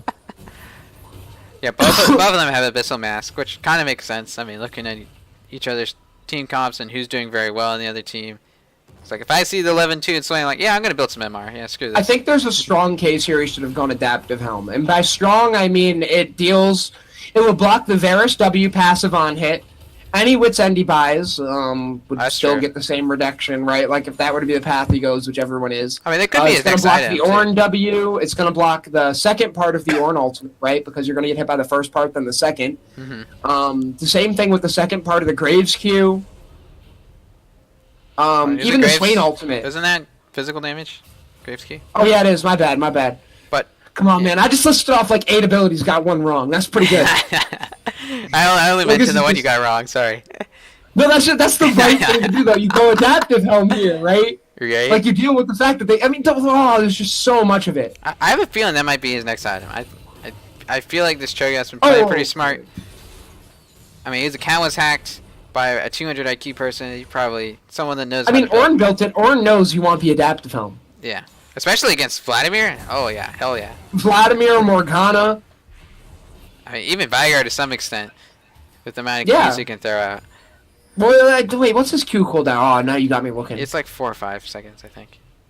Yeah, the Q cooldown is too long to ever get adaptive helm off of it because it's 4 seconds and the Q is at like 3.75 right now. Okay. So like he'd have to be hitting it like on CD. It'd have to be like pretty ridiculous. Okay, gotcha. I'd be impressed. Well, so there's potential.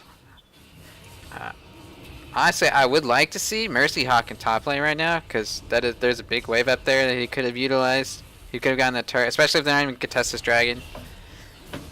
They might as so well now this is top. getting interesting here. The Mountain Drake is actually going to be pretty strong, given that there's still so many turrets up. Right, knowing that doesn't work on like non-structures like the Nexus or inhibitors or stupid riot code. It's also weird, like the turret, like both teams have 3 turrets down, but like all of TWC's is in mid and then bot first tier. Well, so World Class actually hasn't been expanding much. I mean, we remember when they got the 1K gold lead, right? We were so surprised they had come back. We were praising them. It's still 2K gold lead. 32 minutes later. It's a 1.3K gold lead. Like, we've added not even a full kill. Ooh, Izzo might be caught out. Or maybe Mercy Hawk is the one caught out. I don't know. As he does get the ultimate off, but Panther doesn't get hit by it. Very good black shield. Oh, cool. Yo, why is Graves flashing Wait, why are you flashing forward? He doesn't have any CC. They all get caught in the cage. They both got The animals are trapped until the cage is full. Combat Meffin's coming for them. They all run. All right, they at least turn for the Combat Meffin. Very good. Is at least gonna get to eat something today. He's a hungry boy. Yeah, let's see. We'll have to see what Reese's Cup is able to do in this situation. That's a nice ultimate on the back of the knockup. All right, very good. Do not. Oh, they all get hit by the Varus ulti. That's gonna be the chance for the turnaround. All right, Pantheon's coming back though. Uh-oh. Yeah, that's probably that's the first one. 950 gold Shut going down. over to Pantheon. Holy. Run, Swain.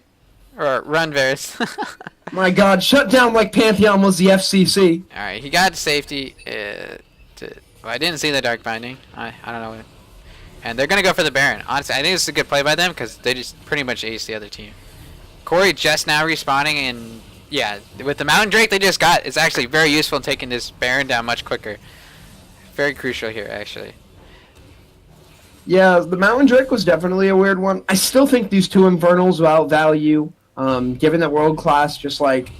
Yeah, but in terms of burning down the Baron before Corey can ever make it over there, very useful in that case. Oh yeah, no, I totally agree with you. Yeah, we'll have to see what they can do with this Baron. Can Yeah, and just like that, that's like 5k gold swing the other direction now. For EFG now up 3k gold. Might be more like 2k, but eh. Oh, Combat Muffin. Grump. So we'll have to see what they do with the Baron. It looks like they're going 4 mid, 5 mid.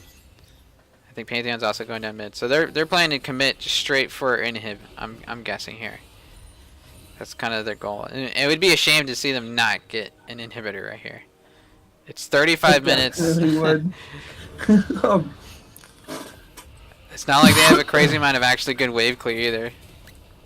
Well, I think that the real issue that this team will have is that they only have pick potential. Yeah. They're pretty much reliant on Veigar cages, but they have so much zone control, right? With the Pantheon, Well, Morg can lay the stray binding she has, right? Same thing with Cho'Gath has even landed his. Mercy's going in right now. Going on. It's time. Cho gets pulled, but he goes right into the hourglass. It's not going to be that helpful. He has no HP. He goes right down. Morgana Black Shields herself, watches the whole team die. Double kill. Pantheon, I think he's going to get away. No. Panther's going back in. You already know it. Reese's Cup. This man dies with the team, and 38's out. So, and that's a 4 for 2 in favor of TWC. This is, you cannot fight this world-class team if you're EFG. I don't think you want to be 5-manning the mid with Baron buff, without Baron buff. Honestly, I would have liked to see them do like a 1-3-1 with the Pantheon in a different lane, just because he can be able to go mid, and they had teleport up. I think it's a missed opportunity for them to get 3 outers as opposed to trying to commit for 1 middle inhibitor turret. That at least would have given them at least, like, holistically some gold. But I understand where they're coming from. Like they're under a time clock to some extent for this Pantheon to still be effective. So the Pantheon's no longer effective. Let's be real. He built a Black Cleaver on a team with all AP champions. That's true. His E is very effective at applying it, but yeah. No, I think if you're Pantheon in this case, like you just should have sold your items by now and went to the tank build. That are all into some greedy stuff. Ooh, combat weapon. You might not want to go in there. He could. Is that his redemption? No, it's not. That is not friendly. There is nothing friendly about this. Is Graves finally using the E to get a reload and kill something? Swain canceling his TP, rightly so. And they're all going mid right now. I think they're trying to get Fitch Killer Eye. I think they want to end. Vladimir's down for 36, dude. Yeah, but this Vladimir hasn't been doing much at all, though. He's like 3 and 11. Like. No, that's definitely fair. Vladimir being down is not a big deal. Like, to be honest, it's like it's pretty much you get this Vigar down. That's pretty much game. Big mistake. As he missed the Ornal. The only engage in a. Yeah, this is what is meant by let them throw. Somehow they still get the kill and no one gets hurt. Swain oh my is God, still going in the back line. Oh my He's goodness. just healing as he fights them all. The Spirit of Aside is doing so much work on him. Reese's Cup. That's a clean inhib knockdown if they ever hit it. By Cho'Gath here. They do. They got the inhib, they're out now. Don't need to so do now else. they do seem to be scared enough of the combat weapons like, yeah, let's go. Pantheon does have ult, so there's potential that he could ult behind them and force a fight here. If they think they can win this. There's so much fighting going down. Cho'Gath too low, he's going to have to get out. Pantheon dives into the middle of nowhere just to get the cage down for Vigar, who gets knocked up and then W'd by Swain. Come on, Orin, you can do it. Yeah, here we go. Orin going to get the one. And Graves will pick up the 2. Nah, it's all Orin. All the way. I'm sorry, Cho'Gath needs a dinner bell. So what more could be said there besides this is your highest league? The highest. This is the cream of the crop right here. Oh goodness. Honestly, if this Vladimir was not 4 and 12 and was more like 4 and 6 or something like that, something reasonable, this game would be probably in their favor still. Okay, so I gotta say, at this point, I don't care what Janna buys as long as she gets rid of the Moby boots. I don't know, it feels really good on Janna to play with Moby boots in your W passive, which gives you extra bonus movement speed. I just think she needs something to give her team this help and to give herself the help to stay alive. Yeah, I think she's already. If you're not going Merc Treads to get out, then you should probably be going for like CDR at this point. Yeah, I don't think there's very many good options for Janna, who's gonna have 40% CDR just from items. Does she? So she doesn't. She could. Yeah, she should have, I think, 10, 10, and 10, right? 10 from Eye of the Watcher, 10 from Redemption, 10 from Arts, and then 10 from the Fetus Codex she has right now. She's already at 40. Oh yeah, she just picked up the Phoenix Codex. So she was already planning to do all this stuff, right? I mean, most supports get 40% CDR just from items, so you don't need boots. Contesting over Elder Drake. Baron's up in a minute here, so that also could be in the table the longer they delay out this Elder Drake. But I think they were just trying to get vision, right? They don't want to get caught off guard. Because one of these teams get Elder Drake, I don't see that team losing. Honestly, with how close these team fights have been back and forth, it'd be insane to lose a team fight with the Elder Drake. For either of these dudes. It would, but all it would take is a missed Ornn ultimate, right? Yeah, missed Ornn ultimate or, something throwy. Which could happen. I think it's time, though. I think they're going to fight over it. These teams are dancing on needle points. There's the speed ups. Oh, there's the righteous glory. And the Shirley's I'm sorry, there's no Crimson Rush coming out of Vladimir. Zanya's so early. This is where world class ends. It doesn't even matter if he misses his ult. Fisher, I got a 5-man Soul Shackle right here. She lands 2 of them. That might be the burn. Reese's Cup. That's pretty big. But on the 38. back line, Orin is just doing his own thing. Yeah, his whole team he's will zoning stay out alive and they can 38 just get so out. well. Oh my god. I mean, as well as he zoned him out, 38 used all of his mana. It's not like he was just sitting there taking it. He used all of his mana. And now he's just gonna War Max his out and go He's like, alright, the whatever. And now they get to start it, but Pantheon is still up, so this is still could be a 50-50 smash. Oh, he's in way too early. No! No. We're way in the back. We're way in the back. It's a good idea, but way too early. And honestly, they're gonna get Baron here too. Yeah, this That looked like such a potentially good team fight for EFG. They got the Swain out first. I disagree here. They got the Swain out first. Disagree with this call. With the Baron call? It's safe and you can do it. What do you think is wrong with it? Do you think there's... I think they could have ended the game. Oh. They could probably end the game with Baron too. Yeah. Oh, they're going in. Oh shit, he took it. And then that oh my happens. god. This is why you end when you can end. It doesn't matter. Oh my gosh, Professor Chaos went down as well. Comet Muffin's probably going to heal here. Okay, Corey did his job. He killed him. And Fisher, he might be going down here. It'd be weird for him not to.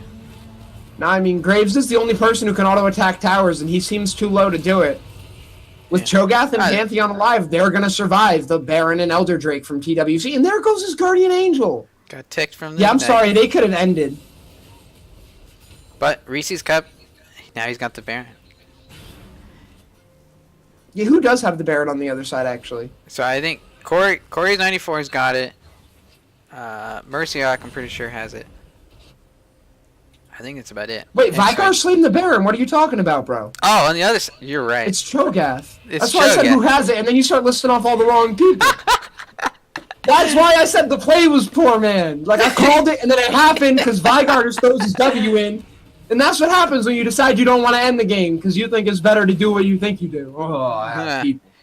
Vigard W does, let's see,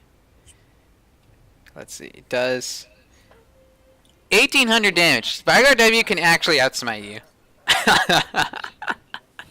Holy crap. There have been so many kills because neither of the teams seem to care about their well-being or their stats. Or the bottom or top outer turrets. Or the usage or of inner abilities. Turrets, I mean. In fact, this is really just a really long ARAM. It kind of is. Occasionally we take objectives. It's like, alright, yeah, there's objectives. Like Mercyhawk right now, going for an objective. Imagine if you had a Viomod ARAM and this is basically been the game. No. It'd be way too long. Okay, No, that'd be awesome. they're gripping tops. They're committed to getting something out of this play. Albeit they don't have the Baron, so I don't know how they can defend. Or they can like be so offensive about this. All Cho'Gath's got to do is walk up close enough to save the minions there. But this is such a big wave. So I guess it worked out. Ooh, he's going to go after the Vigard. You know he is. But Vigard's already black shielded us, so not a big deal. Mercyhawk tanking up the W's. Yeah, I really don't understand the usage of the Ornhorn. It was the only engage, and he's playing... I want to say fine. He's 10-3 on a tank, so like obviously he has to be doing a little bit more first. No, he just got murder in his eyes, man. The murderous Ornn. Yeah, but Ornn doesn't have a knife. Yeah, he has a hammer. Where's Pantheon ulti? Oh, that was the bottle there. Okay, that makes more sense. I was like, what I was very weirded out. Okay, now EFG is pushing mid. This goal differential doesn't matter at this point. It's 45 minutes. Not a big deal. There's still some teams who are going for items, but like for the most part, you're right. Like everyone's finished. Everyone's done. There's some. We got the super death cap. We got the super abyssal mask already built for their Team Ornn. Cho'Gath never built an adaptive mask. Yikes, dude.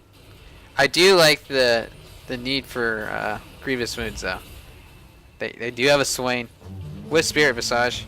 Oh, here comes the Ornhorn. Oh, we got 3 people right there. But is there follow-up for this, though? That is the question. Ooh, Comet Muffin. Pretty close to being dead. Oh, I thought he was going to get burned down there by something. Nope, nothing. Oh, Graves didn't smite him! Graves didn't use his challenging smite. Corey, you find me after this game, and I'll teach you how to play Graves. Oh my god, this is so frustrating to watch. They're gonna get mid inhibitor right now. Yeah, they are. I'm pretty sure. Hopefully this game doesn't end with any of the what is his TP? It's barely even out of the base. Why? Combat Muffin, please. You're when killing a me. game has reached near 80 kills, or we're actually over 80 kills now, it gets to that point where you start doing what can only be described as just really, really, really, really obtuse plays. Wow, Bottom that just was a straight hard up one, I died to swear. minion just now, so in the end it was a 1-for-1 trade between the top and bot inners. Yo, there was 116 Look at vision that! score on this There's Morgana. 3 cannon minions in that wave. Oh my god. And he's just babying it. He's a little nurse. Feels 50-50, man. I agree. Goodness gracious. So when do you think Pantheon will start selling items for tankier stuff? Do you think he's gonna get rid of these Moby boots, for example? Who? Pantheon. Vajana? No, Pantheon has Moby boots as well. Oh, that's totally fine with me. It's totally fine. Yes, that's totally That's fine. acceptable, but not the Jan Moby He's trying boots. to get in range for the ultimate. More like he's trying to get in range to W somebody. I think he's just trying to feed as quickly as possible, if I'm being honest. He was like, if I buy Moby boots, I can get to the enemy base so much quicker. He hasn't been doing too bad. No. No, he really hasn't. Maybe late game. Early game. He's actually had very good and effective ults, I think, for a Pantheon player. Like, I don't think I've seen any ultimates where I go, like, ooh, that was just bad. Well, yeah, because they're all zoning ultimates, which is really important, right? Yeah. Because if you're going to do the Pantheon ultimate, you have to understand there is no, like, exit button. Yeah. Like, you're in. You're in for good. Morgana really wanted the blue. I thought she had it for a second there, and then the Vigor guy, I was like, okay, good. I was going to be worried for a second there. Yeah, Vigor never built a mana item. Oh! Johnny went for the cheekiest play! Why? What is going to happen anyway? Alright, Combat Muffin so low right now, 38, very low as well. Yeah, but he is going to heal right back up in that. And it Oh, goes no, he's right down, back he's down down, they because got of Yorn! The Hammer There's God. just explosions everywhere! Pantheon is going to go down there! Vigor is waddling still on out! alive! Oh my god. And that's his booty! Oh my god, no! Don't let him live! Alright, they got him down. This has to be the game. The game has to be This is done game. here. This has to be game, right? Please tell As me Jana this is just game. keeps auto-attacking, she knows her magic damage does Wait, is nothing. Jana here. gonna die here? Okay, she got the shield. That's good. Alright, Corey, doing his job. Killing people. Come on. End the game, guys. You can do it. I believe in you, Team World Class. Alright, there's only 26 seconds until Vladimir's up. We'll Yeah, see if TWC can throw in the few seconds.